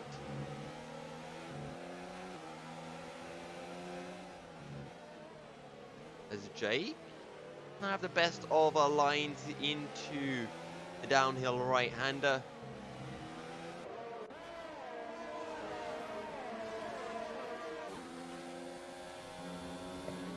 Michael Romanidis is closing in as Infamous. He touches the curb on the entry to P1. That's going to cost him slightly.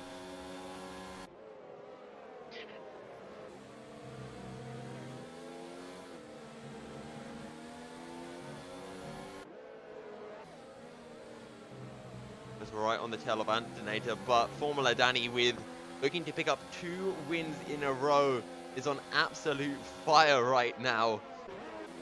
But maybe, just maybe, we'll see a little fight in the end, because, I mean, Formula Danny is of course very fast on this track, and I don't know if he can pull away from Colis. The soft will get less and less grip here, and the medium will stay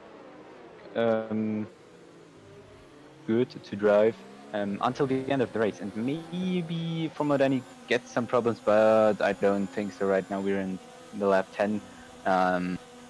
Was just a little bit thinking of, but Formula Danny is still pulling away from Colis. Now Vasterracer is right on the tail of Jake. They both have DRS. Vasterracer will go to the inside as Jake does not go defensive, but Jake does hold it around the outside into the chicane, and that is going to allow Leopard to close right up as Jake is going to be falling outside of this 1 second zone to KARDANOV, which means we're going to have a proper 3-way battle for 7th here.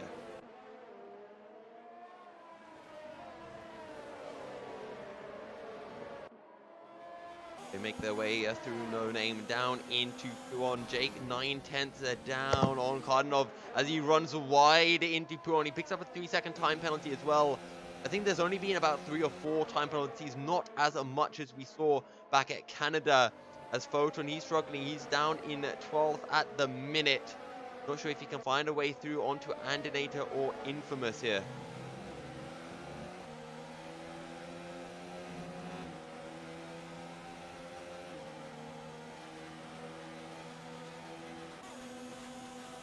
here we go. Vasterracer very close to Jake as we make our way through Blanchiment. Maybe he could have a go into the final chicane, but I feel he's too far back. But Leopard will have a look anyway. He dives it down the inner side. That will really compromise Vasterracer's exit. And there you go, having a bit of a squirm on that rear end. Look behind as well. Foton up into 11. Proper ding-dong battle going on as Leopard has a look for the inside into the source, but Vasterracer even later on the brakes. Foton up into 11th ahead of Crusix, Andinator, and POTAPOV. But actually up ahead, Colis is on the tail of Michael Romanidis.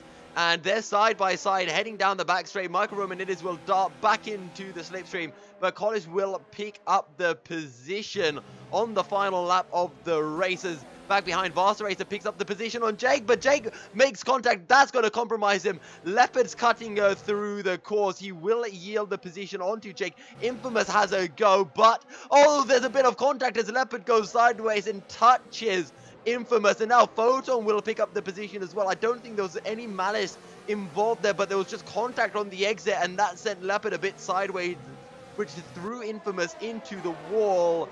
Meanwhile, up ahead, can Michael Romanidis have any shot at Colis? Potentially on the back straight through Blanchiment is his only chance as we make our way into campus.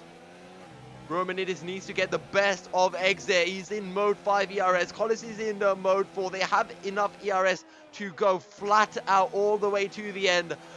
Formula Danny will win the race, but it's about this battle for third place. Will it be two LOR drivers on the podium or two ORL drivers? Michael Romanidis looks for the inside. He's too far back, and Colis will be able to pick up third. Romanidis will try to get the drive on exit, but he's just too far back. But he jumps ahead after time penalties. Colis will finish fifth. Flying Finn takes fourth. KARDANOV 6th, Vasterracer 7th, Leopard 8th, Crusix 9th, POTAPOV 10th, PRYTIN 11th, Jake 12th, Infamous 13th, sideways across the line, Anchor 14th, and Foton really dropping through the order at the end. He is in 15th, picking up the final point of the race. Wow.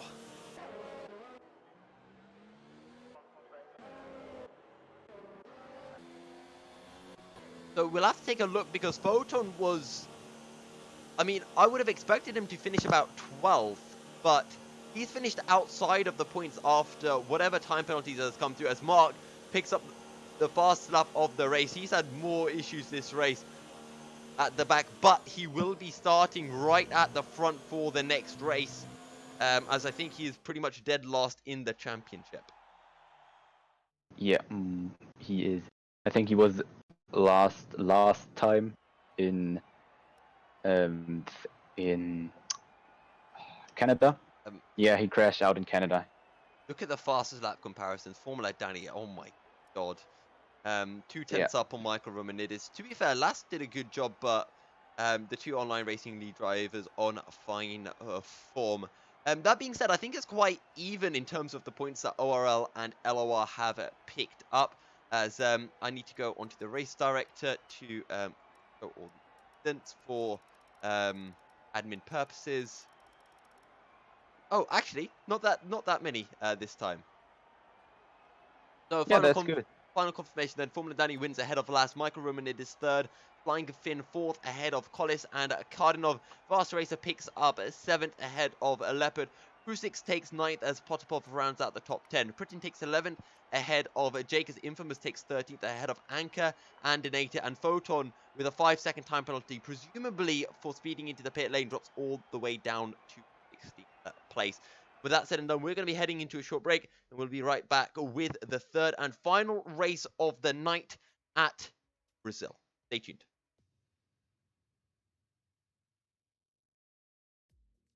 Oh, my voice is going. We have a break for that, and 6, get 5, Jake 4. Oh, Jake is in the same position as last race. Infamous 3.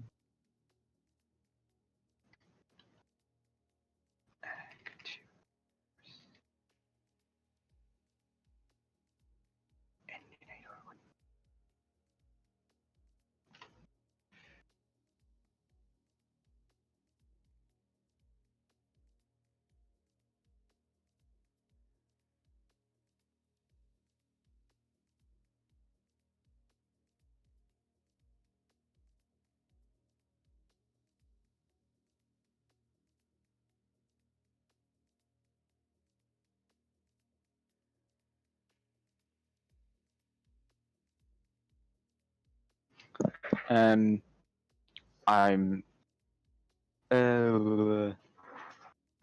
eating something quickly. I'll be back.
I am back. Hello. Panther's gonna be. Oh, cool.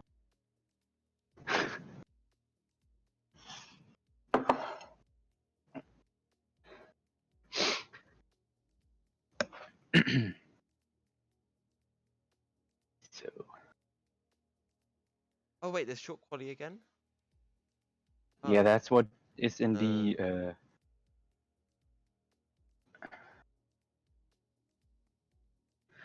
is it then qualifying with the quality result or with reverse grid quality result? No, it's just qualifying. All right. Fuck. Don't say that. Yeah, but commentating qualifying is boring. Fuck. Yeah, At the I start. know. That's always like you're like just talking about times and that's it. Oh no.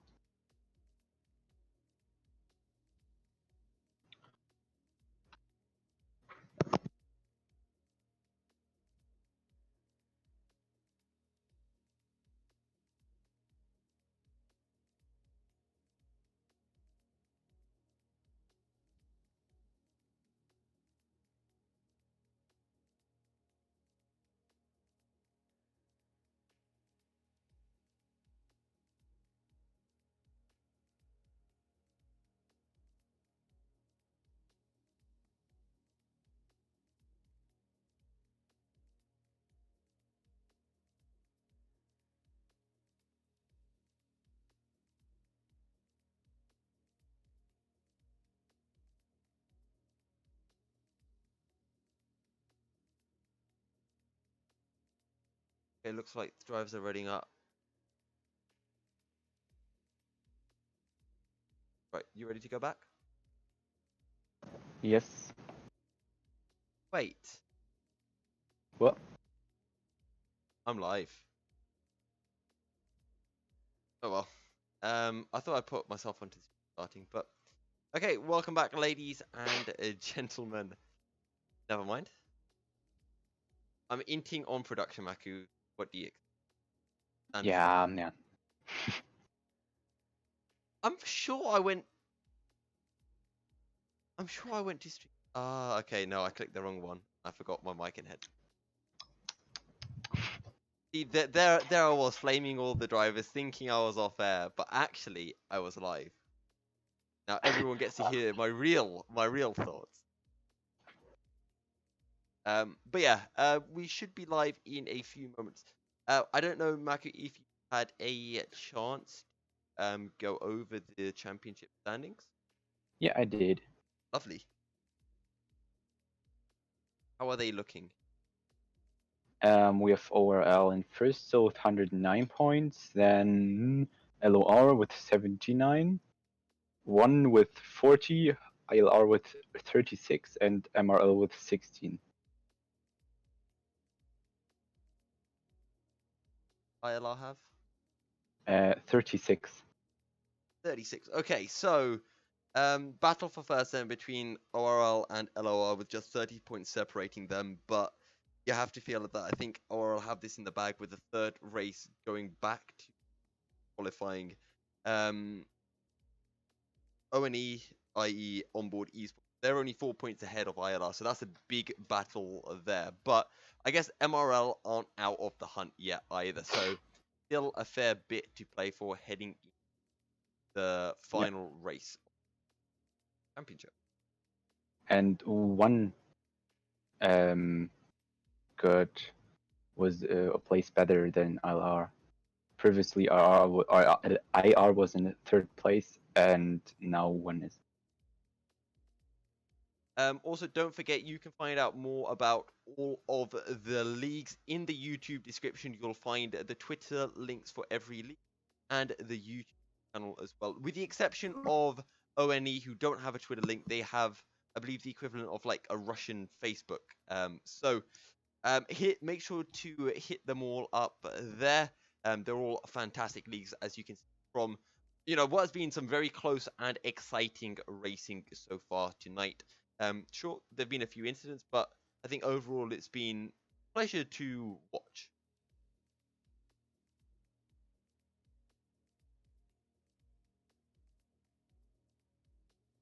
Right. So I did make a mistake earlier when explaining everything. The final race here at Brazil is going back to qualifying, so it will not be reverse grid order. So I guess that means that Danny can start at the front of the grid again. Right. Okay, so RRL 30 points ahead of LO. I guess we could do some quick maths thinking like how LOR could win this. I guess they'd kind of need a first and a second, and you know, it would be a lot of pressure, or it is a lot of pressure on to Flying Finn, who need to pick up big points for LOR.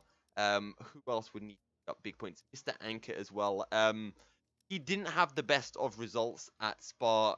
I mean, I'm not quite sure what happened, but I feel that he could have definitely got a top 10 if he had performed as well as he can, and that could have really LOR's standings championships right now and made it a bit more tricky for ORL heading.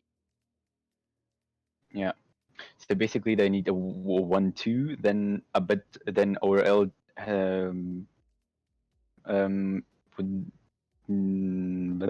mustn't be mustn't get more than 4 points, I think, or 5 points. Then they would be in front of them again.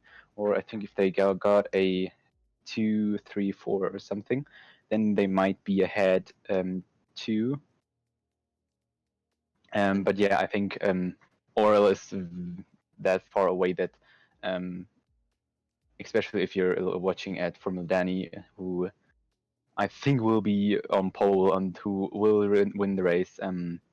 Yeah, we'll get a lot of points for the ORL. Right. Also in the battle for third place, I guess anything can happen. Just we're gonna have to keep a really close eye on that between how close it is between ONE and ILR. But the reverse championship definitely making things exciting as we look to start the short qualifying just a few moments at time. Drivers are ready and we getting underway. There we go. I guess Brazil, a track where it is fairly easy corner cut, so that's going to be something to watch out for as well. Also, a couple of driver changes. BlackPanthor is going to be jumping in for, I believe, Andinator in the inside line racing point, and I see a Alfa Romeo coming out nice and early. Is that Formula Danny? No, it's going to be Mr. Foton, I'm pretty sure.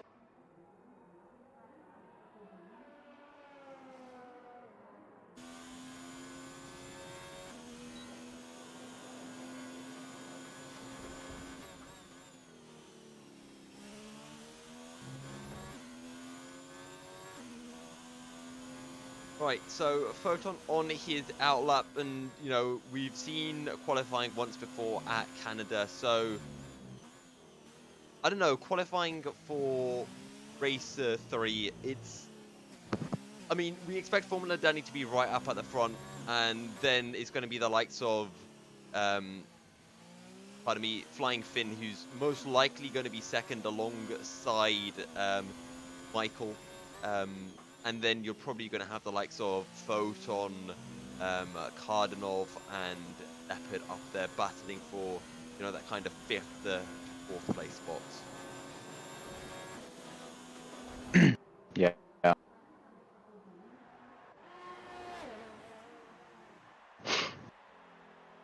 As Foton makes his way into turns 1, 2, and 3 onto the Reta Opposta and down into turn 4. Let's ride on board as he spots his braking point about 70 meters into the Descida del Lago.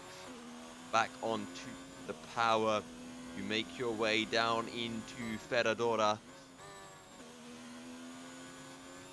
On the power, let it run out wide and now drop it down into first gear temporarily before up into the third. Back down to first as you point and squirt it out of Yarino. Down into turn 11, up through the gears. Slight lift through the left-hander of turn 12 and now into Junkao. And would you look at that? There is a very, very convenient Alfa Romeo to give Foton some slipstream. Formula Danny with that DRS open will give Foton great slipstream across the line, and Foton will set pole with a 107.9 as Formula Danny begins his hot lap. I'm surprised they aren't giving the slipstream on this straight onto the Retta Oposta coming out of turn 3. But Foton is first. Colis doing a great job though. He's less than a tenth down on Foton, and a bit of a gap as we make our way down. Let's get on board with a flying fin as he's coming out onto the back, onto the start finish straight. He should be able to get right up there in that battle, but no, it's not a quick lap, and maybe this is going to be his hot lap now. Yeah, but I think what we've seen with Foton and Formula Danny is a very important thing, especially here, because you're racing with not only as a team. Oh, no, that's Michael Romanidis in the wall. Where's that? That is coming out of the Descida de Lago. They're just getting a bit too aggressive on that power. He loses it. Thankfully, he doesn't lose a wheel as Formula Danny without slipstream as well. Sets a new fast lap of the race. 4 tenths up again on with the slipstream. Did he get slipstream? No. But no. I think they will. Foton will. They will come out again. But the other way around. Yeah. Let's see. I mean, it depends, because if Formula Danny feels comfortable, maybe he'll just give Foton a slipstream once again. We'll have to wait and see. As where is our flying fin? Oh, he tries to get as much of a slipstream from a pitting car as possible, and he'll come across the line. It's fairly quick, 108.0, 3/500ths off, pardon me, of Colis as LOR lock out the second row of the grid at the moment. Now, Alepa did set a 108.3, but his lap time was invalidated, so he's going to have to get into the pits. So let's ride on board with the onboard esports driver of NAPADOVSKIY, who actually is not on a hot lap, so never mind. POTAPOV is into the pits as well. Is anyone else on a hot lap? It does not appear so. On an out lap, so let's sit on board with the inside line racing drivers. He starts his first lap of the session.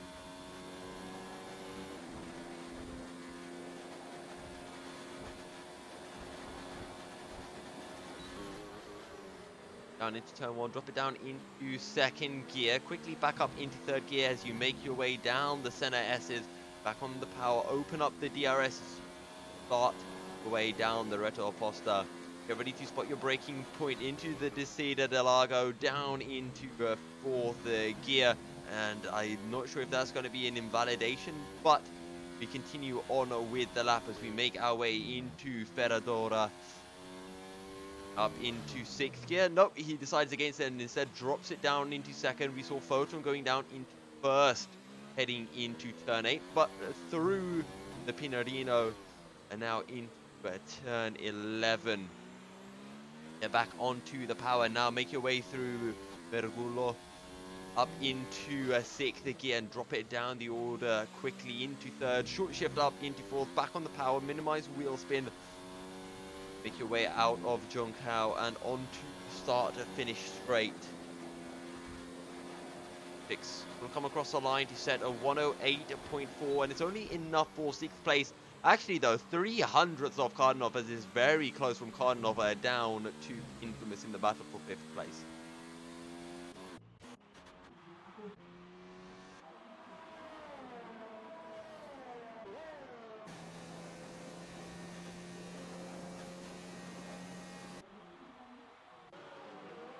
Also, no one has corrected me yet when I say that Flying Finn is Kimi Larsen, so I'm going to assume that it is indeed Kimi Larsen then.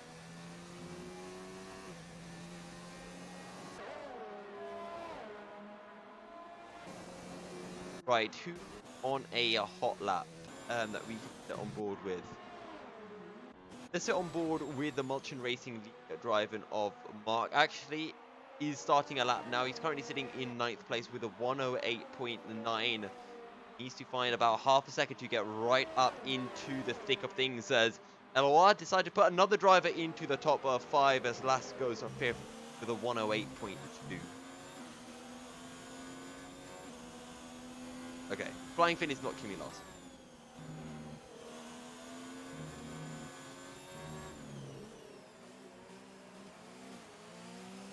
Switch over to a Vasterracer. Okay, we'll ride on board with one lap of Vasterracers. Actually, he's making his way out of Dunkao and now to complete his first lap, or his first uninvalidated lap as he'll come across the line. It's looking fairly quick actually, 108.3, and that's enough for 7th place, just ahead of the likes of KARDANOV as Foton. Actually, no, that's Infamous who goes 3rd. KARDANOV up into 4th, so some very quick times coming through. But Mark is 5/10 up on his personal best. He's going to be right up there in this battle for 7th, and he'll go right into 7th place, 200ths up on to Lasse. This is currently an online racing league 1-2. ILR taking 3rd as a KARDANOV completes the 4th row, and LOR make it an LOR 3rd row of the grid. As POTAPOV goes 7th, so much better performance coming out from ONBOARD Esports in this qualifying session than what they did back at Canada.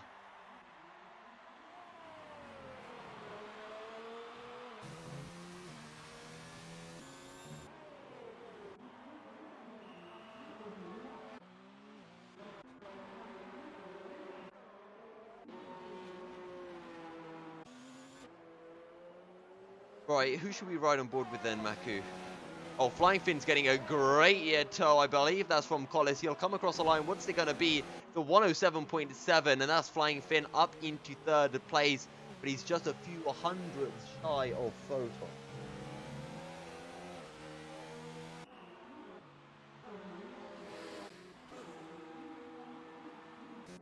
That's going to be MrAnkka, backed out of his lap. So he's on those hard You know times. what? We can take a look at Michael Romanidis. Who? Had a lap yet, and I think he's on a hard lap right now. Oh yes, he is. He's getting the tow as well from a Leopard. He's going to come across the line. What's it going to be? He makes a bit of contact. It's a 107.5, and that's going to make it an ORL 1, 2, 3. Now the only question remains is, can a Leopard find a quick lap, maybe to make it an ORL top 4? That would be absolutely incredible if they were able to pull something like that off.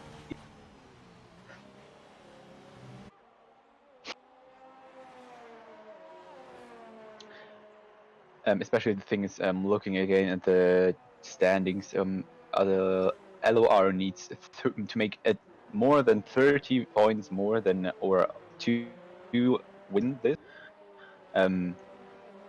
Yeah, I don't think they can make that, but you know, in racing, everything maybe if they all qualify higher, not qualify, if they end up higher in the race then, and the ORL drivers get a little splitted up so that some of them are in the back, maybe they even get it. But yeah, then the other thing is ILR and ONE with only 4 points separating them.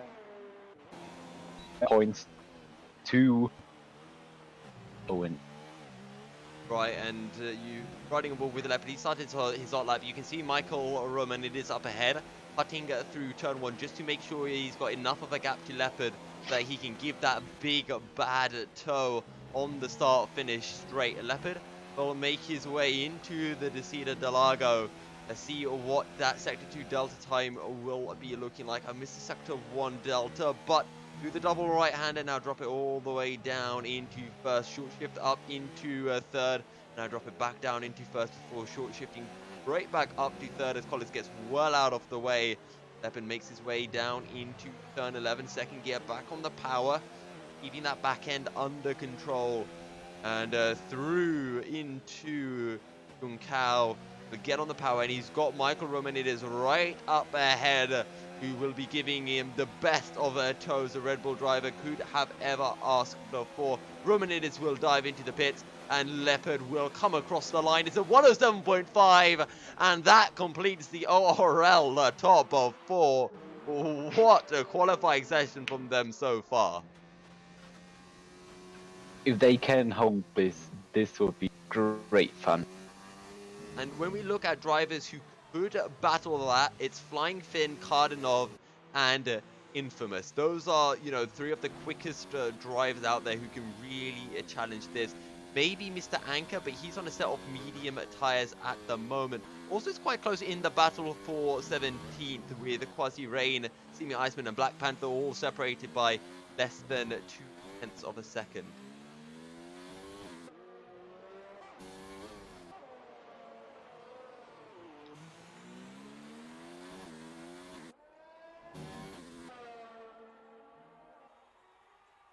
Right, but Colis is 0.2 up at the minute, so he's on 0.4 or 107.8. If he can find another 10th or so, he might just be able to pit Foton, but he does not have any slipstream on this straight, and in fact, he's going to dive into the pit, so clearly not happy enough with that lap time. Maybe it was invalidated somewhere down the line.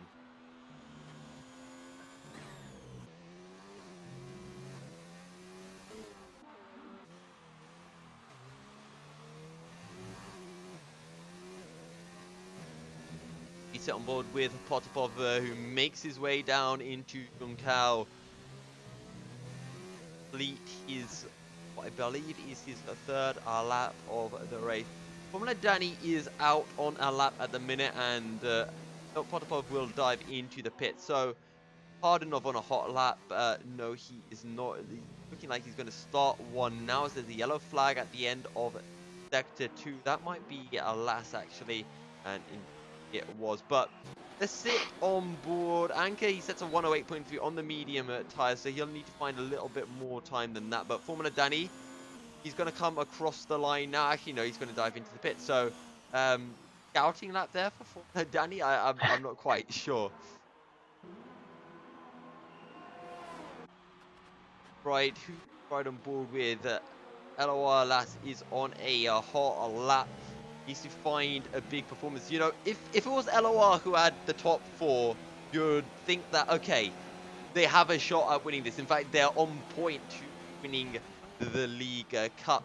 But at the moment, it looks like ORL are set to secure the victory, as Lasse just a tiny bit up in Sector 1.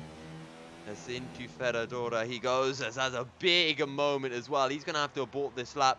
He might have enough time to dive into the pit and get back out for another hot lap, but we'll have to wait and see, as I want to ride on board with a Flying Finn, who's just started a hot lap and now has to be careful not to run wide through the center S's. Don't want to invalidate your lap time so early on.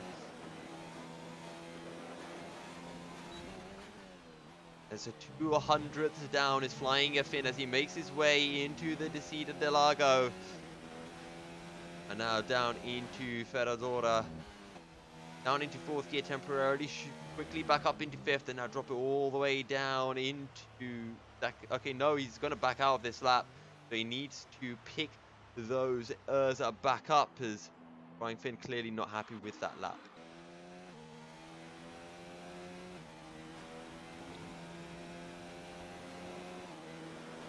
Michael Romanidis coming to set a new hot lap. Actually, no, he's just done a warm-up lap. Now he'll be starting his hot lap. The Leopard is just a little bit ahead. Will be looking to give that toe probably here onto this back straight. And there we go. Michael Romanidis will pick up a slight toe there. Right. Who we go on board with? Infamous. 800th up through Sector 1. As he makes his way down into turns 8 and 9. Been nice and tidy, patient on the throttle. Actually, he's not using any so looking to set up for a new hot lap. I swear, Maku, every time I go to someone, commentate on a lap, they're actually doing a... aborting. Yeah. Yeah, but I think that's like a commentator illness. Every lap must be a hot lap. Okay, Michael Romanidis is almost a 10th up on his best time. He's too far back to find anything on Danny, and he won't get a slipstream from anyone. He'll get a light toe from KARDANOV, but don't think he'll actually improve here. And no, he loses over a 10th in that final sector because he does not have that toe. And that's just how powerful the toe is here as Leopard begins his hot lap. As a Foton actually goes 30, just a pips a Leopard. And the three ORL drivers separated by 6/100th of a second. But is there anything Flying Finn can do? He's got 10 seconds to come across the line. And I don't think he's going to have a time. This is going to be Flying Finn's qualifying over. And he's just left it a little bit too late. He'll come across the line. Actually, I think he's just giving someone a toe. And it is one of the Ferraris? As well, that's actually Mark. Mark goes 5th.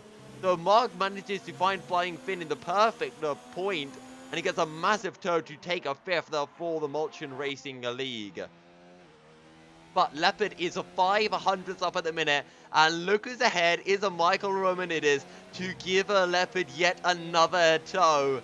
But this is going to be a toe that means that Leopard is going to take 2nd place as they make their way onto the start-finish straight. Michael Romanidis with the DRS open. Leopard will come across the line, and he will take a P2. Who is still on a lap? POTAPOV, what can he do? It's going to be a low 108, 108.3, not enough to improve. What else? Simi Iceman, 108.7, not enough either. And that is going to be a qualifying over as a 1, 2, 3, 4 for the online racing league. Absolutely incredible.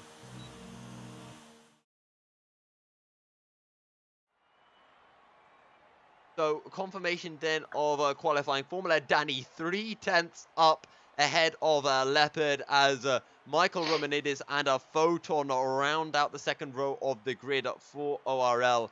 Mark takes a 5th for Mulchian Racing League, as then it's the Leijona Online Racing in 6th, ahead of Infamous in 7th. Vasterracer picks up 8th ahead of KARDANOV in 9th as Lasse takes a 10th for LOR.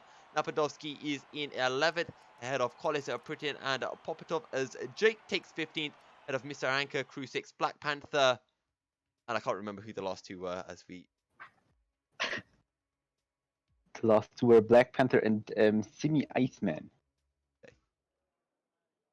Oh, it's looking gloomy again here, and it was kind of looking like this kind of for every Canada. time the game starts and there are clouds, and you know, oh no. Now, it cleared up for Canada, but 3 seconds. Yeah. it could rain here at Brazil.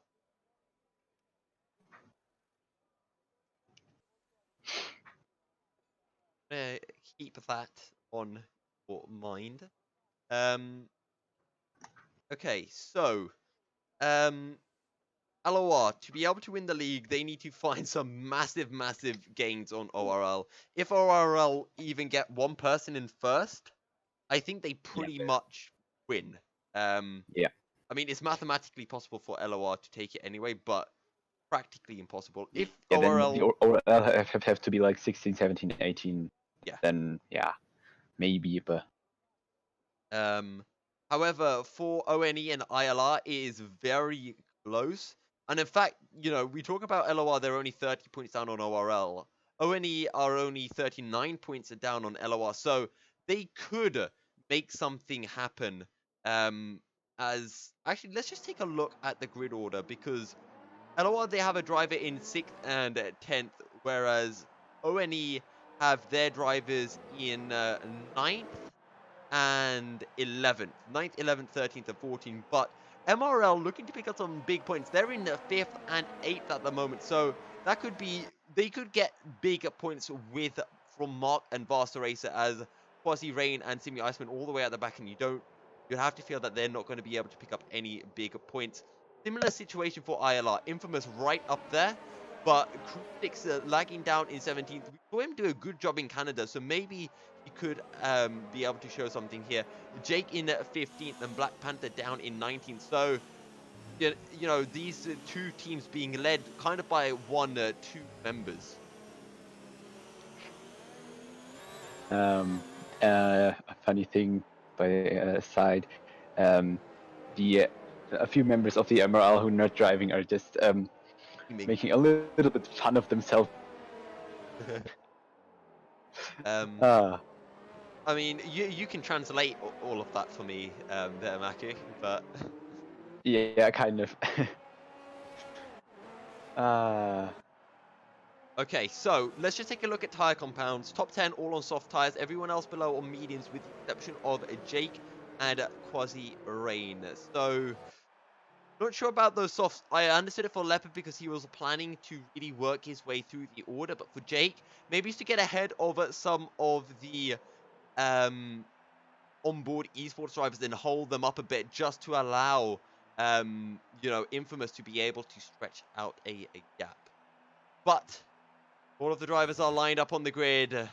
Formula Danny, Leopard, Michael Romanidis, and Foton lead the way. ORL leading the Inter-League Cup as the revs rise and the 5 red lights will come on. And it's away we go for the final time tonight here at Sao Paulo. It's a decent start for Formula Danny. He'll lead the way into turn 1 as the Red Bulls of Leopard and Michael Romanidis will slot in behind. They go side by side down into the center S's, and Leopard will hold on to second place, but as close as you like between them, and Foton looking to have a bit of a go as well as Michael Romanidis goes down the inside into the Casino del Lago, and Leopard will not fight too hard, but take a look behind because Flying Finn and KARDANOV side by side as we make our way into the Ferrari. Still side by side as we make our way now into turn 8. KARDANOV on the outside as Infamous having a go at Mark up ahead. Still Formula Danny from Michael Romanidis, from Leopard, from Foton. Then we have Mark, Infamous, Flying Finn, and KARDANOV as that is a Williams looking down the inside of Mark. And Infamous won't be able to make it work at this time round as Flying Finn will just have to hold on to 7th place for now.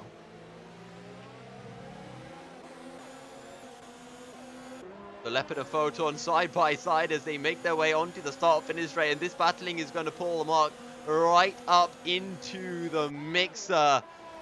Side by side between the ORL drivers into the center S's, and Mark right on the tail now, but that's the nose of a William joining in, and that's going to be Infamous finding the good old switcheroo. There's contact, and Mark will be able to hold it, but now that's going to be the Toro Rosso Flying Finn who will find a way through, and Mark, from being on the tail of 3rd, now down into 7th place.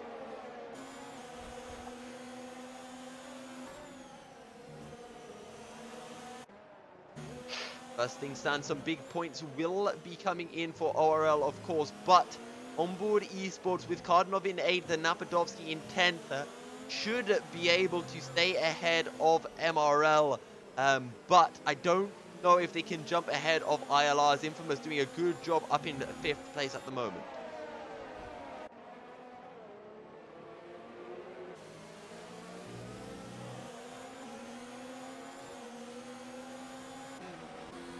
Though DRS not yet enabled. Now Formula Danny and Michael Romanidis have just pulled off into the distance, but Foton and Leopard, they're still being chased down by Infamous, Flying Finn, Mark, and KARDANOV. So MRL currently 7th and 9th, whereas ONE are sitting 8th and 10th. So will be more points coming in for MRL, but I don't think it's going to be enough to close down that 20-point deficit. And in 15th there too. That's 1 point. Very, very. Leopard, though, still trying to stick to Foton. The Formula Danny is 1 second ahead of Michael Romanidis. He's a further 2 seconds ahead of Foton and Leopard in this battle for 3rd place.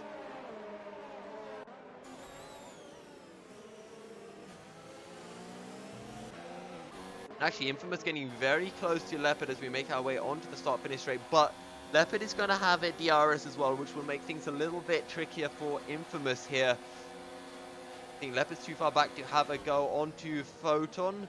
It will remain Foton from Leopard from Infamous as Colis picks up a 3-second time penalty.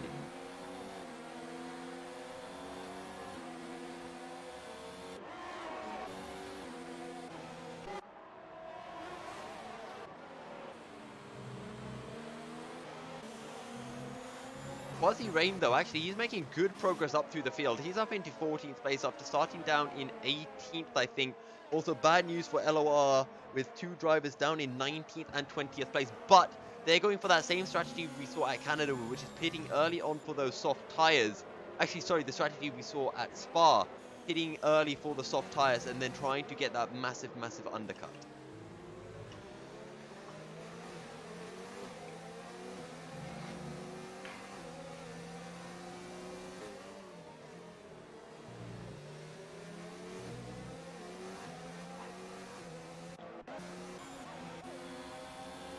However, here we go again, on to a lap 5 of 18. The laps are actually flying past, and Leopard this time is close enough to Foton to have a go down the inside into the center S's, as Foton will settle for second, but Leopard runs wide, and now we've got a big battle for third place, with Infamous slotting right behind Foton. Don't forget, DRS is available onto the Reto Posta.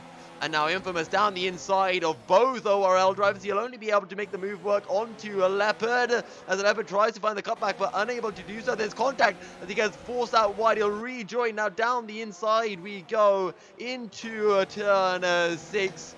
Ferradora, and now on the inside into turn 8. Leopard will hold the position, but he's on the outside through the Pinarino. He'll get forced onto the grass. He loses the back, and that's a Leopard sideways. He catches Mark, which saves him, and he's sideways across the track, having lost his front wing as well. And the ORL dream of a top 4 is gone. He's going to remain stationary until the track is clear, and that is an absolute shame for Leopard, who retires from the session as well.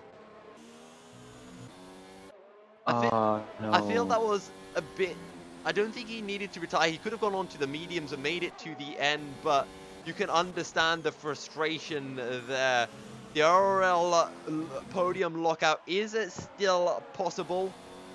Formula Danny leading, Michael Romanidis and a Foton in 3rd place. Infamous sits in 4th, with a Mark and KARDANOV close behind.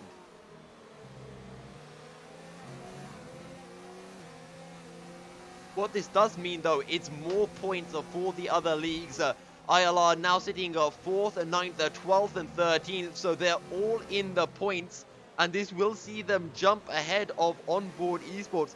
Maybe they could even jump ahead of LOR, who only have a Lasse and Colis and MrAnkka right at the back, so it's going to be quite tight. MRL, they've got Mark in 5th with Vasterracer in 7th, so they're also going to be picking up big points here, and this battle for 3rd, maybe even 2nd place, is not done yet.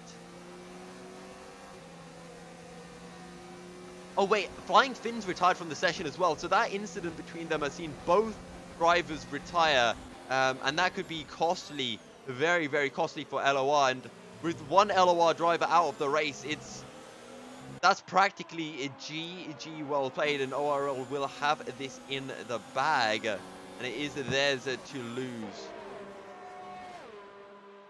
As QuasiRayn dives into the pits for MRL on lap 7 of 18. Colis sets a new fastest lap.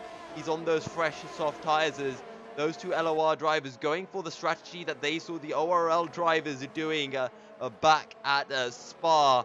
And we'll have to see how well that can work out for them.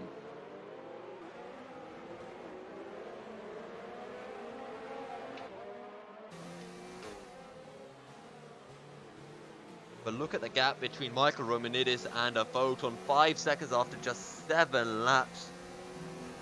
Formula Danny and Michael Romanidis showing why they are esports drivers, and that difference in level, and pace in them and the rest of the field. As that is going to be Infamous diving into the pits on a lap 4. So the question is, where will he come out relative to the likes of Colis and MrAnkka? NAPADOVSKIY, he's pitted for soft tyres as well. He's down in 14th place. He's just got past MrAnkka. We'll keep an eye on that. Infamous, though, he's still in the pits, and Colis is coming on to the start-finish straight now. I think it's going to be kind of close here as Colis makes his way down into center S's. You can see Infamous making his way out ahead on those medium tyres, so Colis hasn't quite got the undercut to work perfectly, but we did see, as in Spa, those soft tyres just lasted so long and did work better than those mediums all the way to the end of the race. So not over yet for Colis. He is within that 1 second gap of Infamous.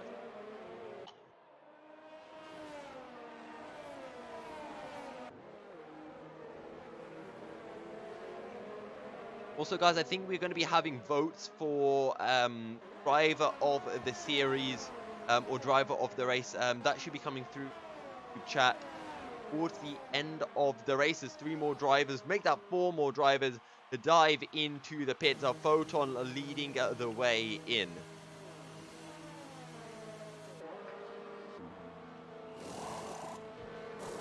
Now the question is, Foton, will he come out ahead? Yes, he will.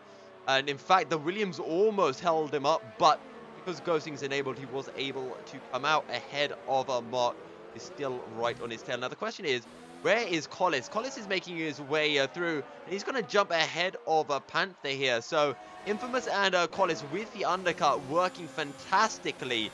Now the question is, can Infamous stay ahead of Foton? So I feel a good strategy call from the ILR and LOR drivers.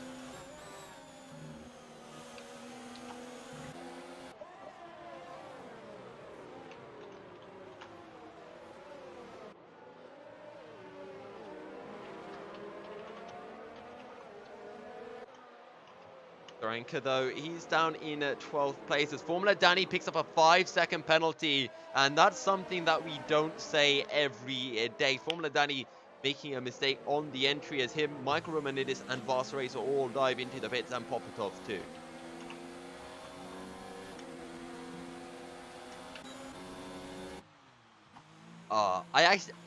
If BlackPanthor had stayed out for 1 more lap, he could have been leading the race, which I'm sure would have made him very happy indeed. But that being said, BlackPanthor doing a good job so far. He should pick up some points for ILR potentially here. But after the first round of pit stops, I say first round after pit stops, it is Formula Danny who leads from Michael Romanidis. But in 3rd place, Foton will go side by side with Infamous, and he'll pick up the position into the Descida del Lago. As behind Infamous, trying to fend off the LOR driver of Colis in the Mercedes. Foton in 3rd, Infamous 4th, Colis 5th, and then Mark and Vasterracer in 6th and 7th place.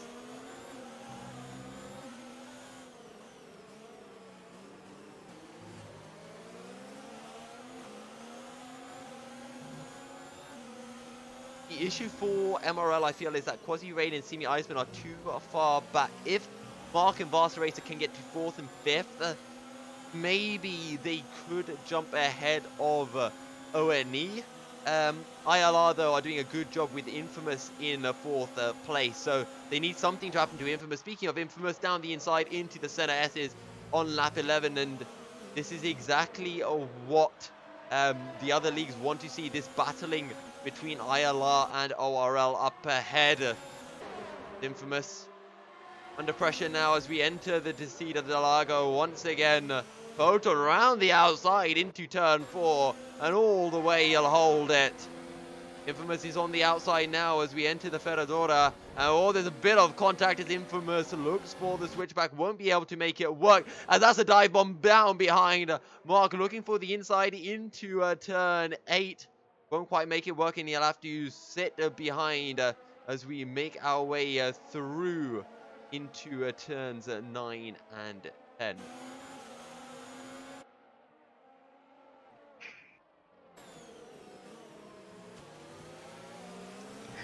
Do you think MrAnkka and Colis have to stop again? Because they're on the softs, they stopped 1 time, but their softs are already 7 and 9 laps old.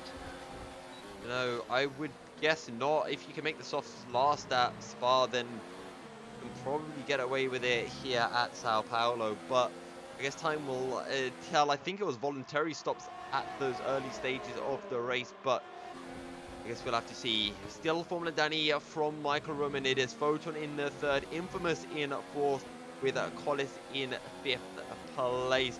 Mark tagging along as Vasterracer starting to close in for the Mulchian Racing League. He's going to drag NAPADOVSKIY, KARDANOV, Lasse, and MrAnkka all along with him.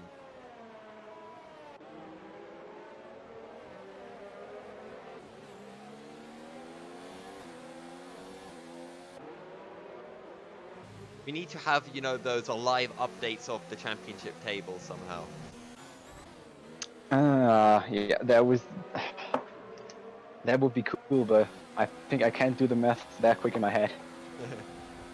You are our live table updaters. Here we go. Colis on the back of Infamous. This is going to be a big move for LOR and a bad move for ILR. Colis will look for the inside, but Infamous late on the brakes will hold on to fourth place for now. But Vasterracer 1.7 seconds down on Mark. He needs to get within that 1 second zone. We can just stick behind. Hold on. Don't forget, Colis is on these soft tyres, so he's probably in the best position of the third, fourth, and fifth. Don't forget NAPADOVSKIY as well. He can be a big player for onboard esports.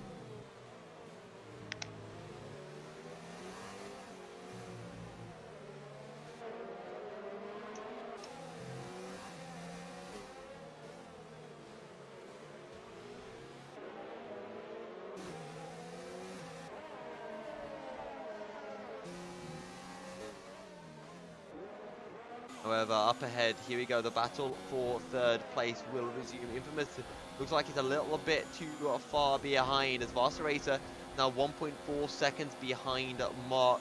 Doesn't look like we're going to be getting any moves into the center S's. S is somewhat close to KARDANOV, but too far back to make anything happen. Crusix is currently in 15th. And will be picking up the final point of the race for Inside Align Racing. Jake is in 12th, and he's on the back of this train, so if he can pick up a few positions, that will be big news for Inside Line Racing, who currently sitting 4th in the championship, 20 points ahead of MRL and 4 points behind ONE.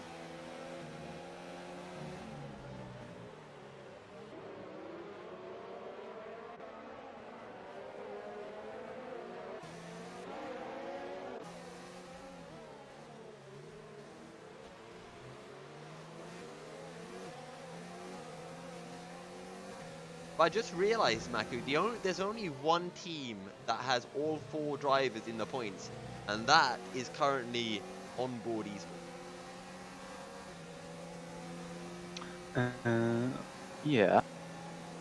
I mean, if it wasn't for the DNFs, we'd be saying all 4 drivers for ORL and LOR were in the points. But yeah, sure. Not now, and that changes a little bit. And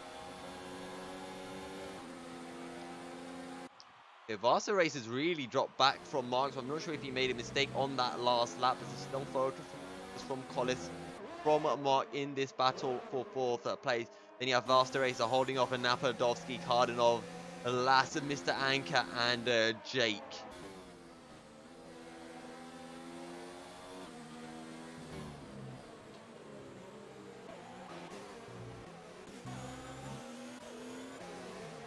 NAPADOVSKIY is getting very close to Vasterracer, and he might be able to have a go this time round, as we're going to be starting in lap 16 of 18 very shortly.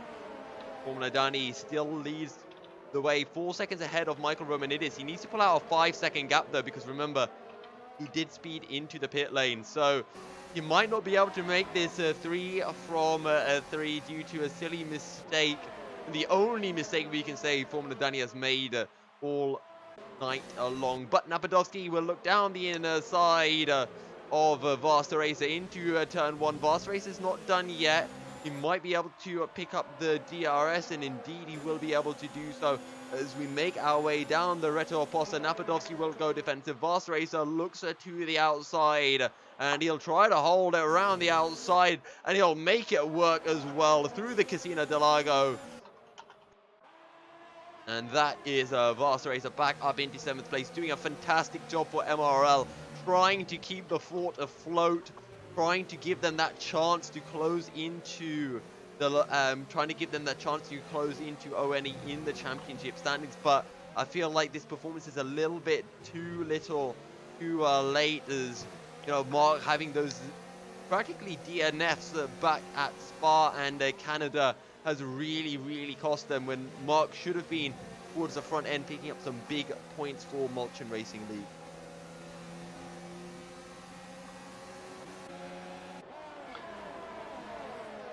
So I'm actually doing a little bit maths right now. So ORL with the first three people is has then 170 and will win the champion. There's not going to be a change.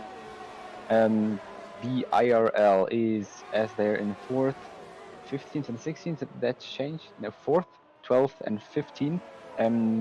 They should have 54 points now. If I did that correctly, yes, I think so. The LOR, as I, no, that's the same. I feel like the Should have biggest battle 101 is this points. for third place between ILR and ONE, which also Yeah. happens to be the battle for third place on track. I think if Infamous picks up the position of Foton, ILR will get the point. But if they don't, as we start the last lap of the race and Formula Danny setting fastest laps as well, Infamous needs to find something now. Jake's found a move on Anko, who's dropping through the order, but here we go into turn 1, 3 side by side. Foton is going to be the one who comes out worse, but he's going to be able to hold it, and he'll hold on to 4th place. But can he have a go on Infamous as we make our way down the Reto Posta? DRS is open, and MrAnkka retires from this session. Infamous will pick up 3rd place. That is a massive for inside line racing. Foton is 4th in the ORL. 1, 2, 3. The podium lockout will not be happening, or so it seems. Can Colis find anything onto Foton? You'd have to think not, as he's the biggest points earner for LOR, but I do think LOR will hold on to their 2nd place in the standings regardless. Vasterracer is still in 7th, holding off NAPADOVSKIY and KARDANOV.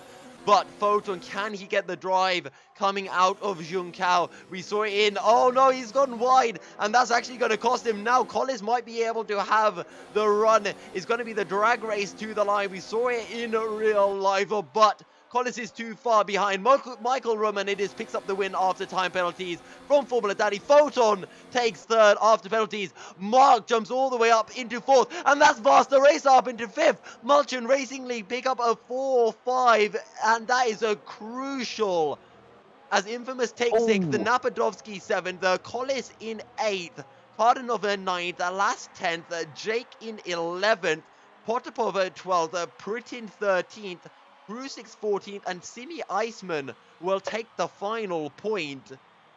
That is crazy, but I think Mark and Vasterracer, with an exceptional final race, might have just pipped one of ILR and ONE, but it's very, very close to say the least. So then I'm just quickly How close is this, Maku?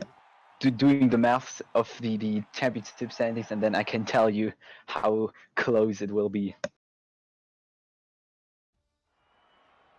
It is close, so I'll run everyone through the points. Michael Romanidis wins for a 3rd straight ORL victory. Formula Danny and Foton complete an all ORL top 3.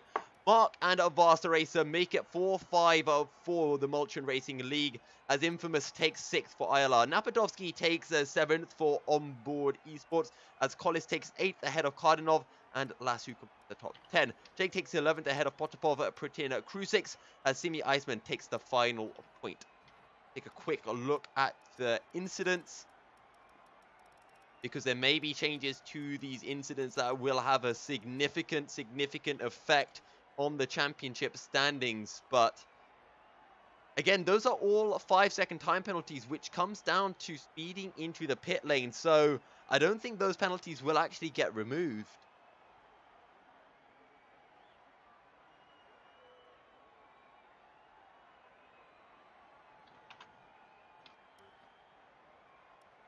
But I think we can now close the F1 game. That is that done. So I guess now we await confirmation for the championship standings and see what happens. It's close though. This is so close.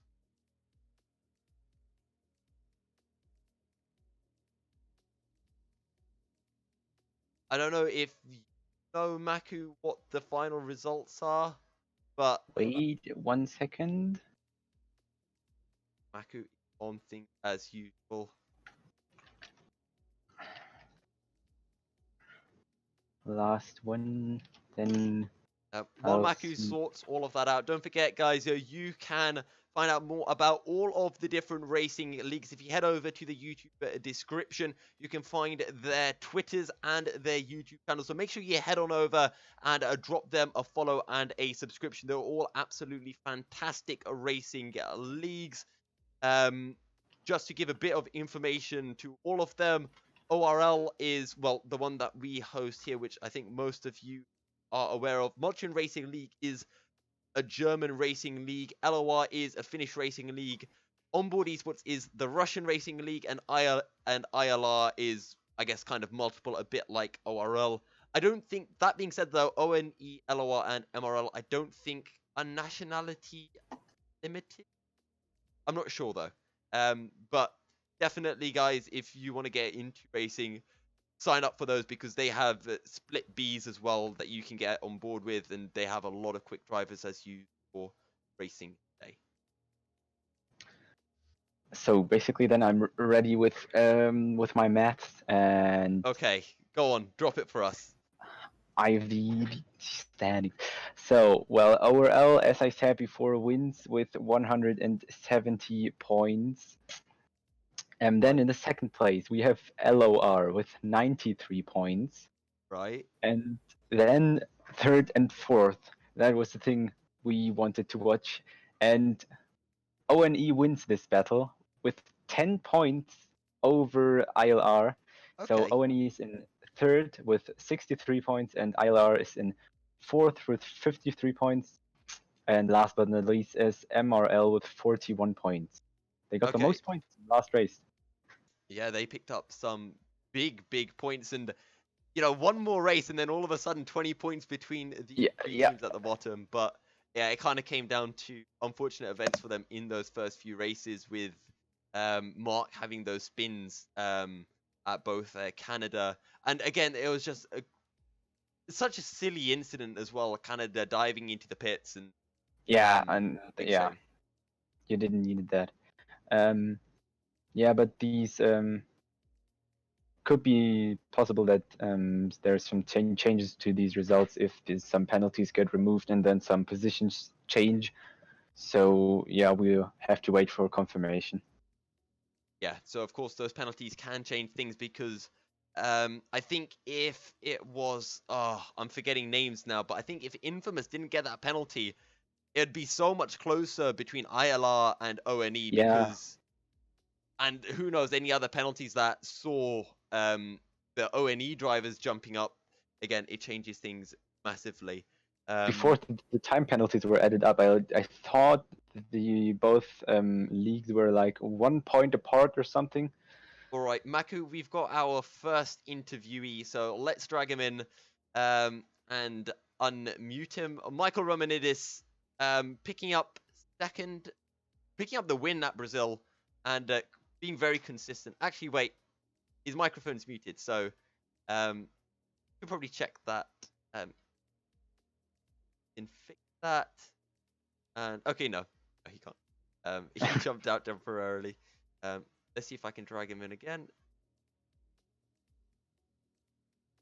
Can he speak in this channel? Has he the he should have, because I changed the right. Let me just his settings so I can change the server settings. Works as Panther who joined. Hello. Do I need to be here or in voice one? No, here's fine. If I can't get things to work, I'll jump into. What a okay. race. 2 seconds to. I need to edit the channel and change.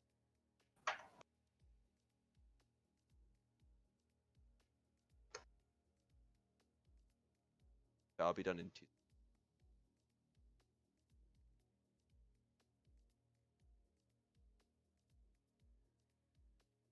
Right. Right. Okay, I can drag everyone in. Okay. Right, you should be able to talk now, Michael.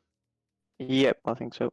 Oh, perfect, perfect. Right. I don't know. Let's kick things off. We'll start with you, Michael. Actually, let's start off with qualifying because you and all of the other ORL guys, the Slipstream Fests at Canada and Brazil were insane. You know, it was so close between you guys.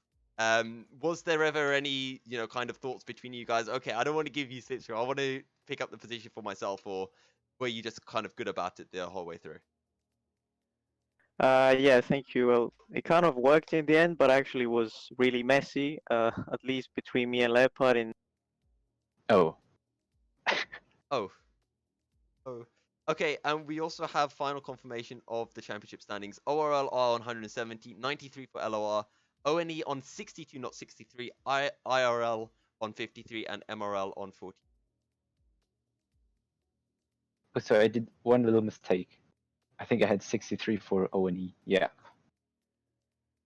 Right, but Michael's back, so let's continue from where we left off. Yeah, well, it's happened to me before, so it may happen again. But yeah, as I was saying, it got a bit messy in the start of qualifying, but in the end, we got a decent tow, both of us, both in Canada and Brazil. So that was just fine, I think, in the end. But from my part, at least, I didn't really pull off a good lap in either of the qualifying. So I had to make up for the race, which I usually, you know, I'm happy to do in the race. Oh no.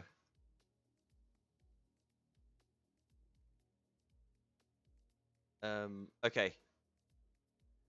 We'll drag it back in. round three. Yeah. It's fine. Well, I'll just keep it short, I guess.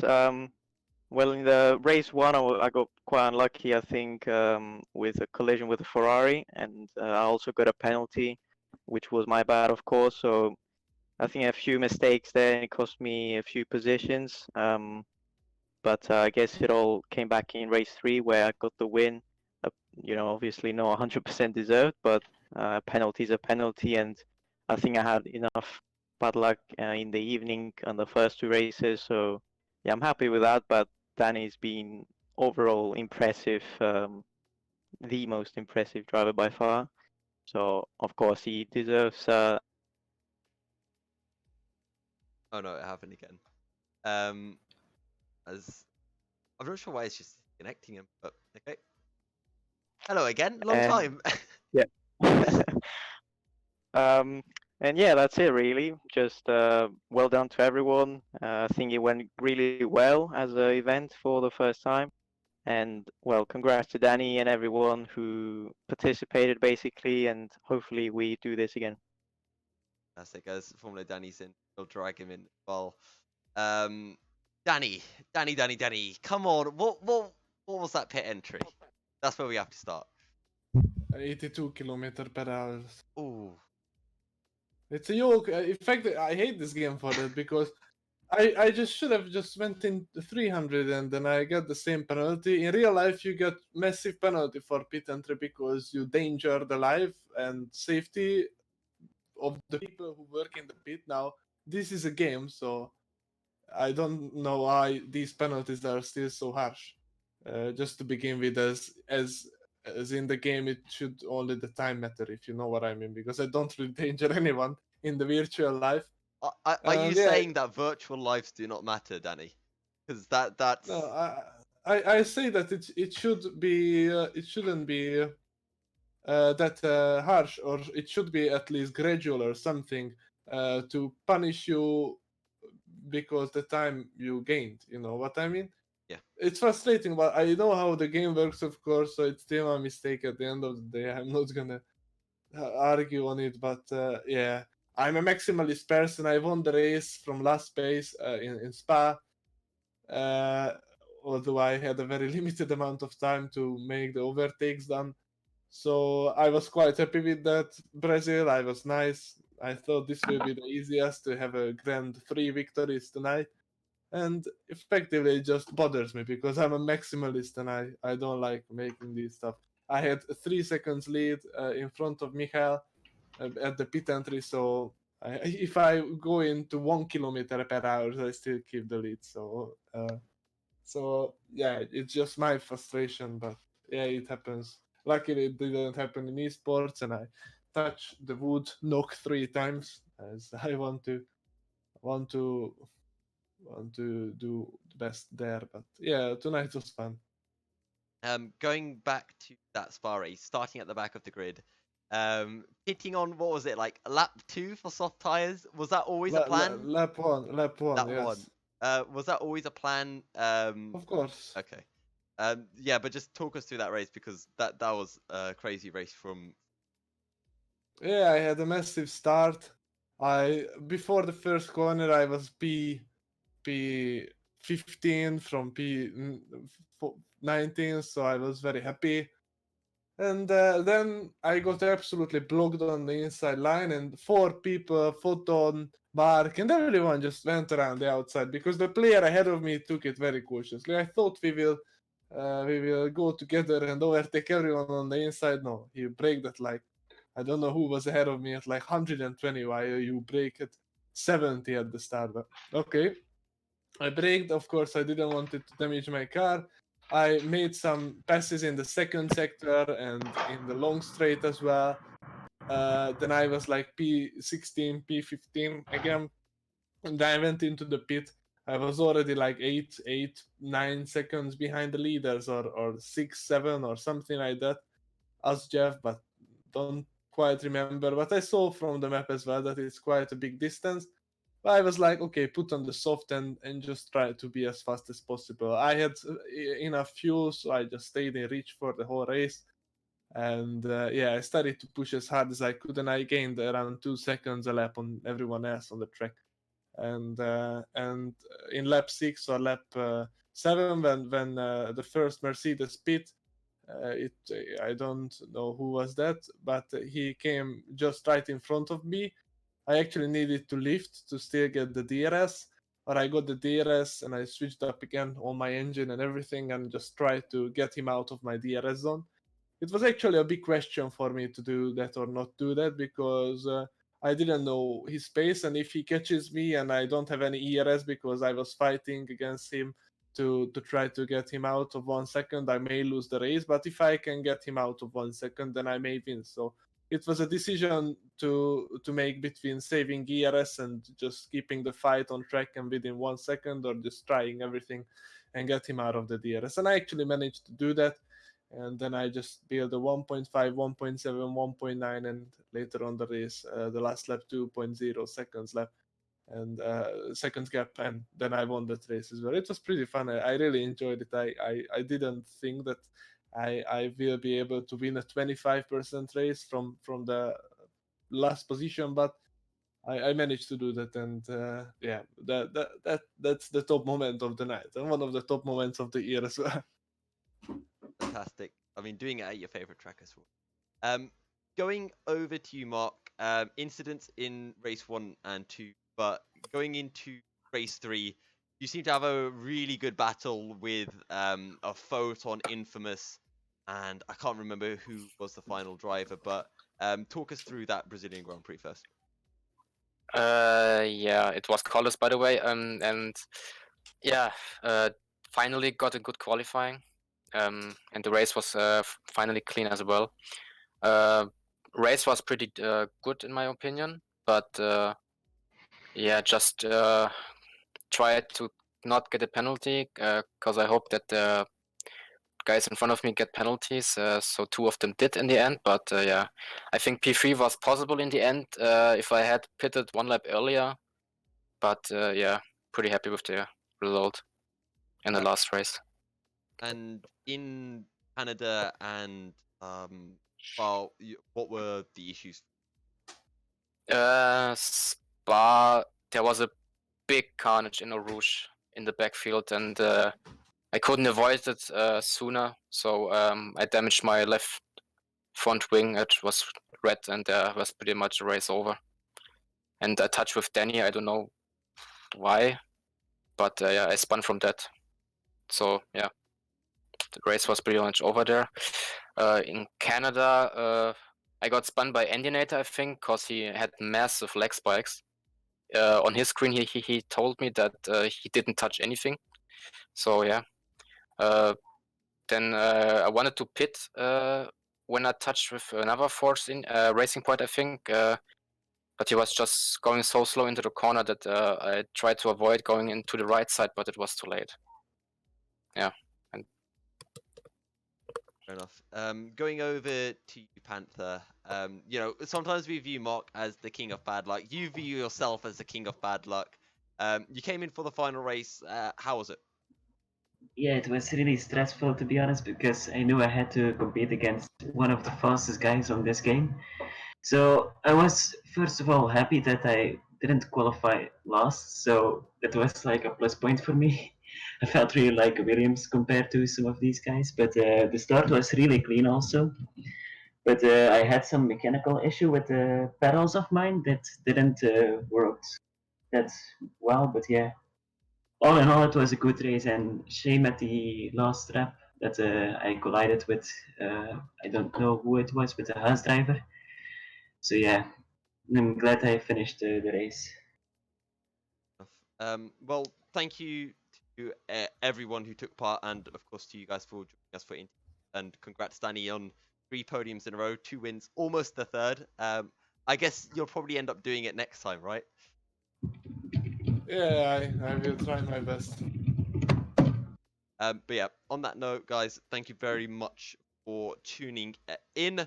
That's all that we have time for. So again, Danny, Panther, Mark, and as well to Michael, thank you very much for that is all that we have time for. To confirm, Online Racing League have won the Internet Cup with Leijona Online Racing in 2nd, ahead of ONBOARD 3rd, with Inside Racing League in 4th, and rounding it up was the Mulchian Racing League, further 10.5th. That's everything. Make sure to hit up all of the leagues with a follow and a subscription on Twitter and YouTube. You can find all of those details in the YouTube description of this video. We're going to hope to make more of these events throughout the year, so stay tuned for announcements on that. But that's all that we have time for. Thank you very much for tuning in, and until next time, guys, stay fast. We'll see you next time. See.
you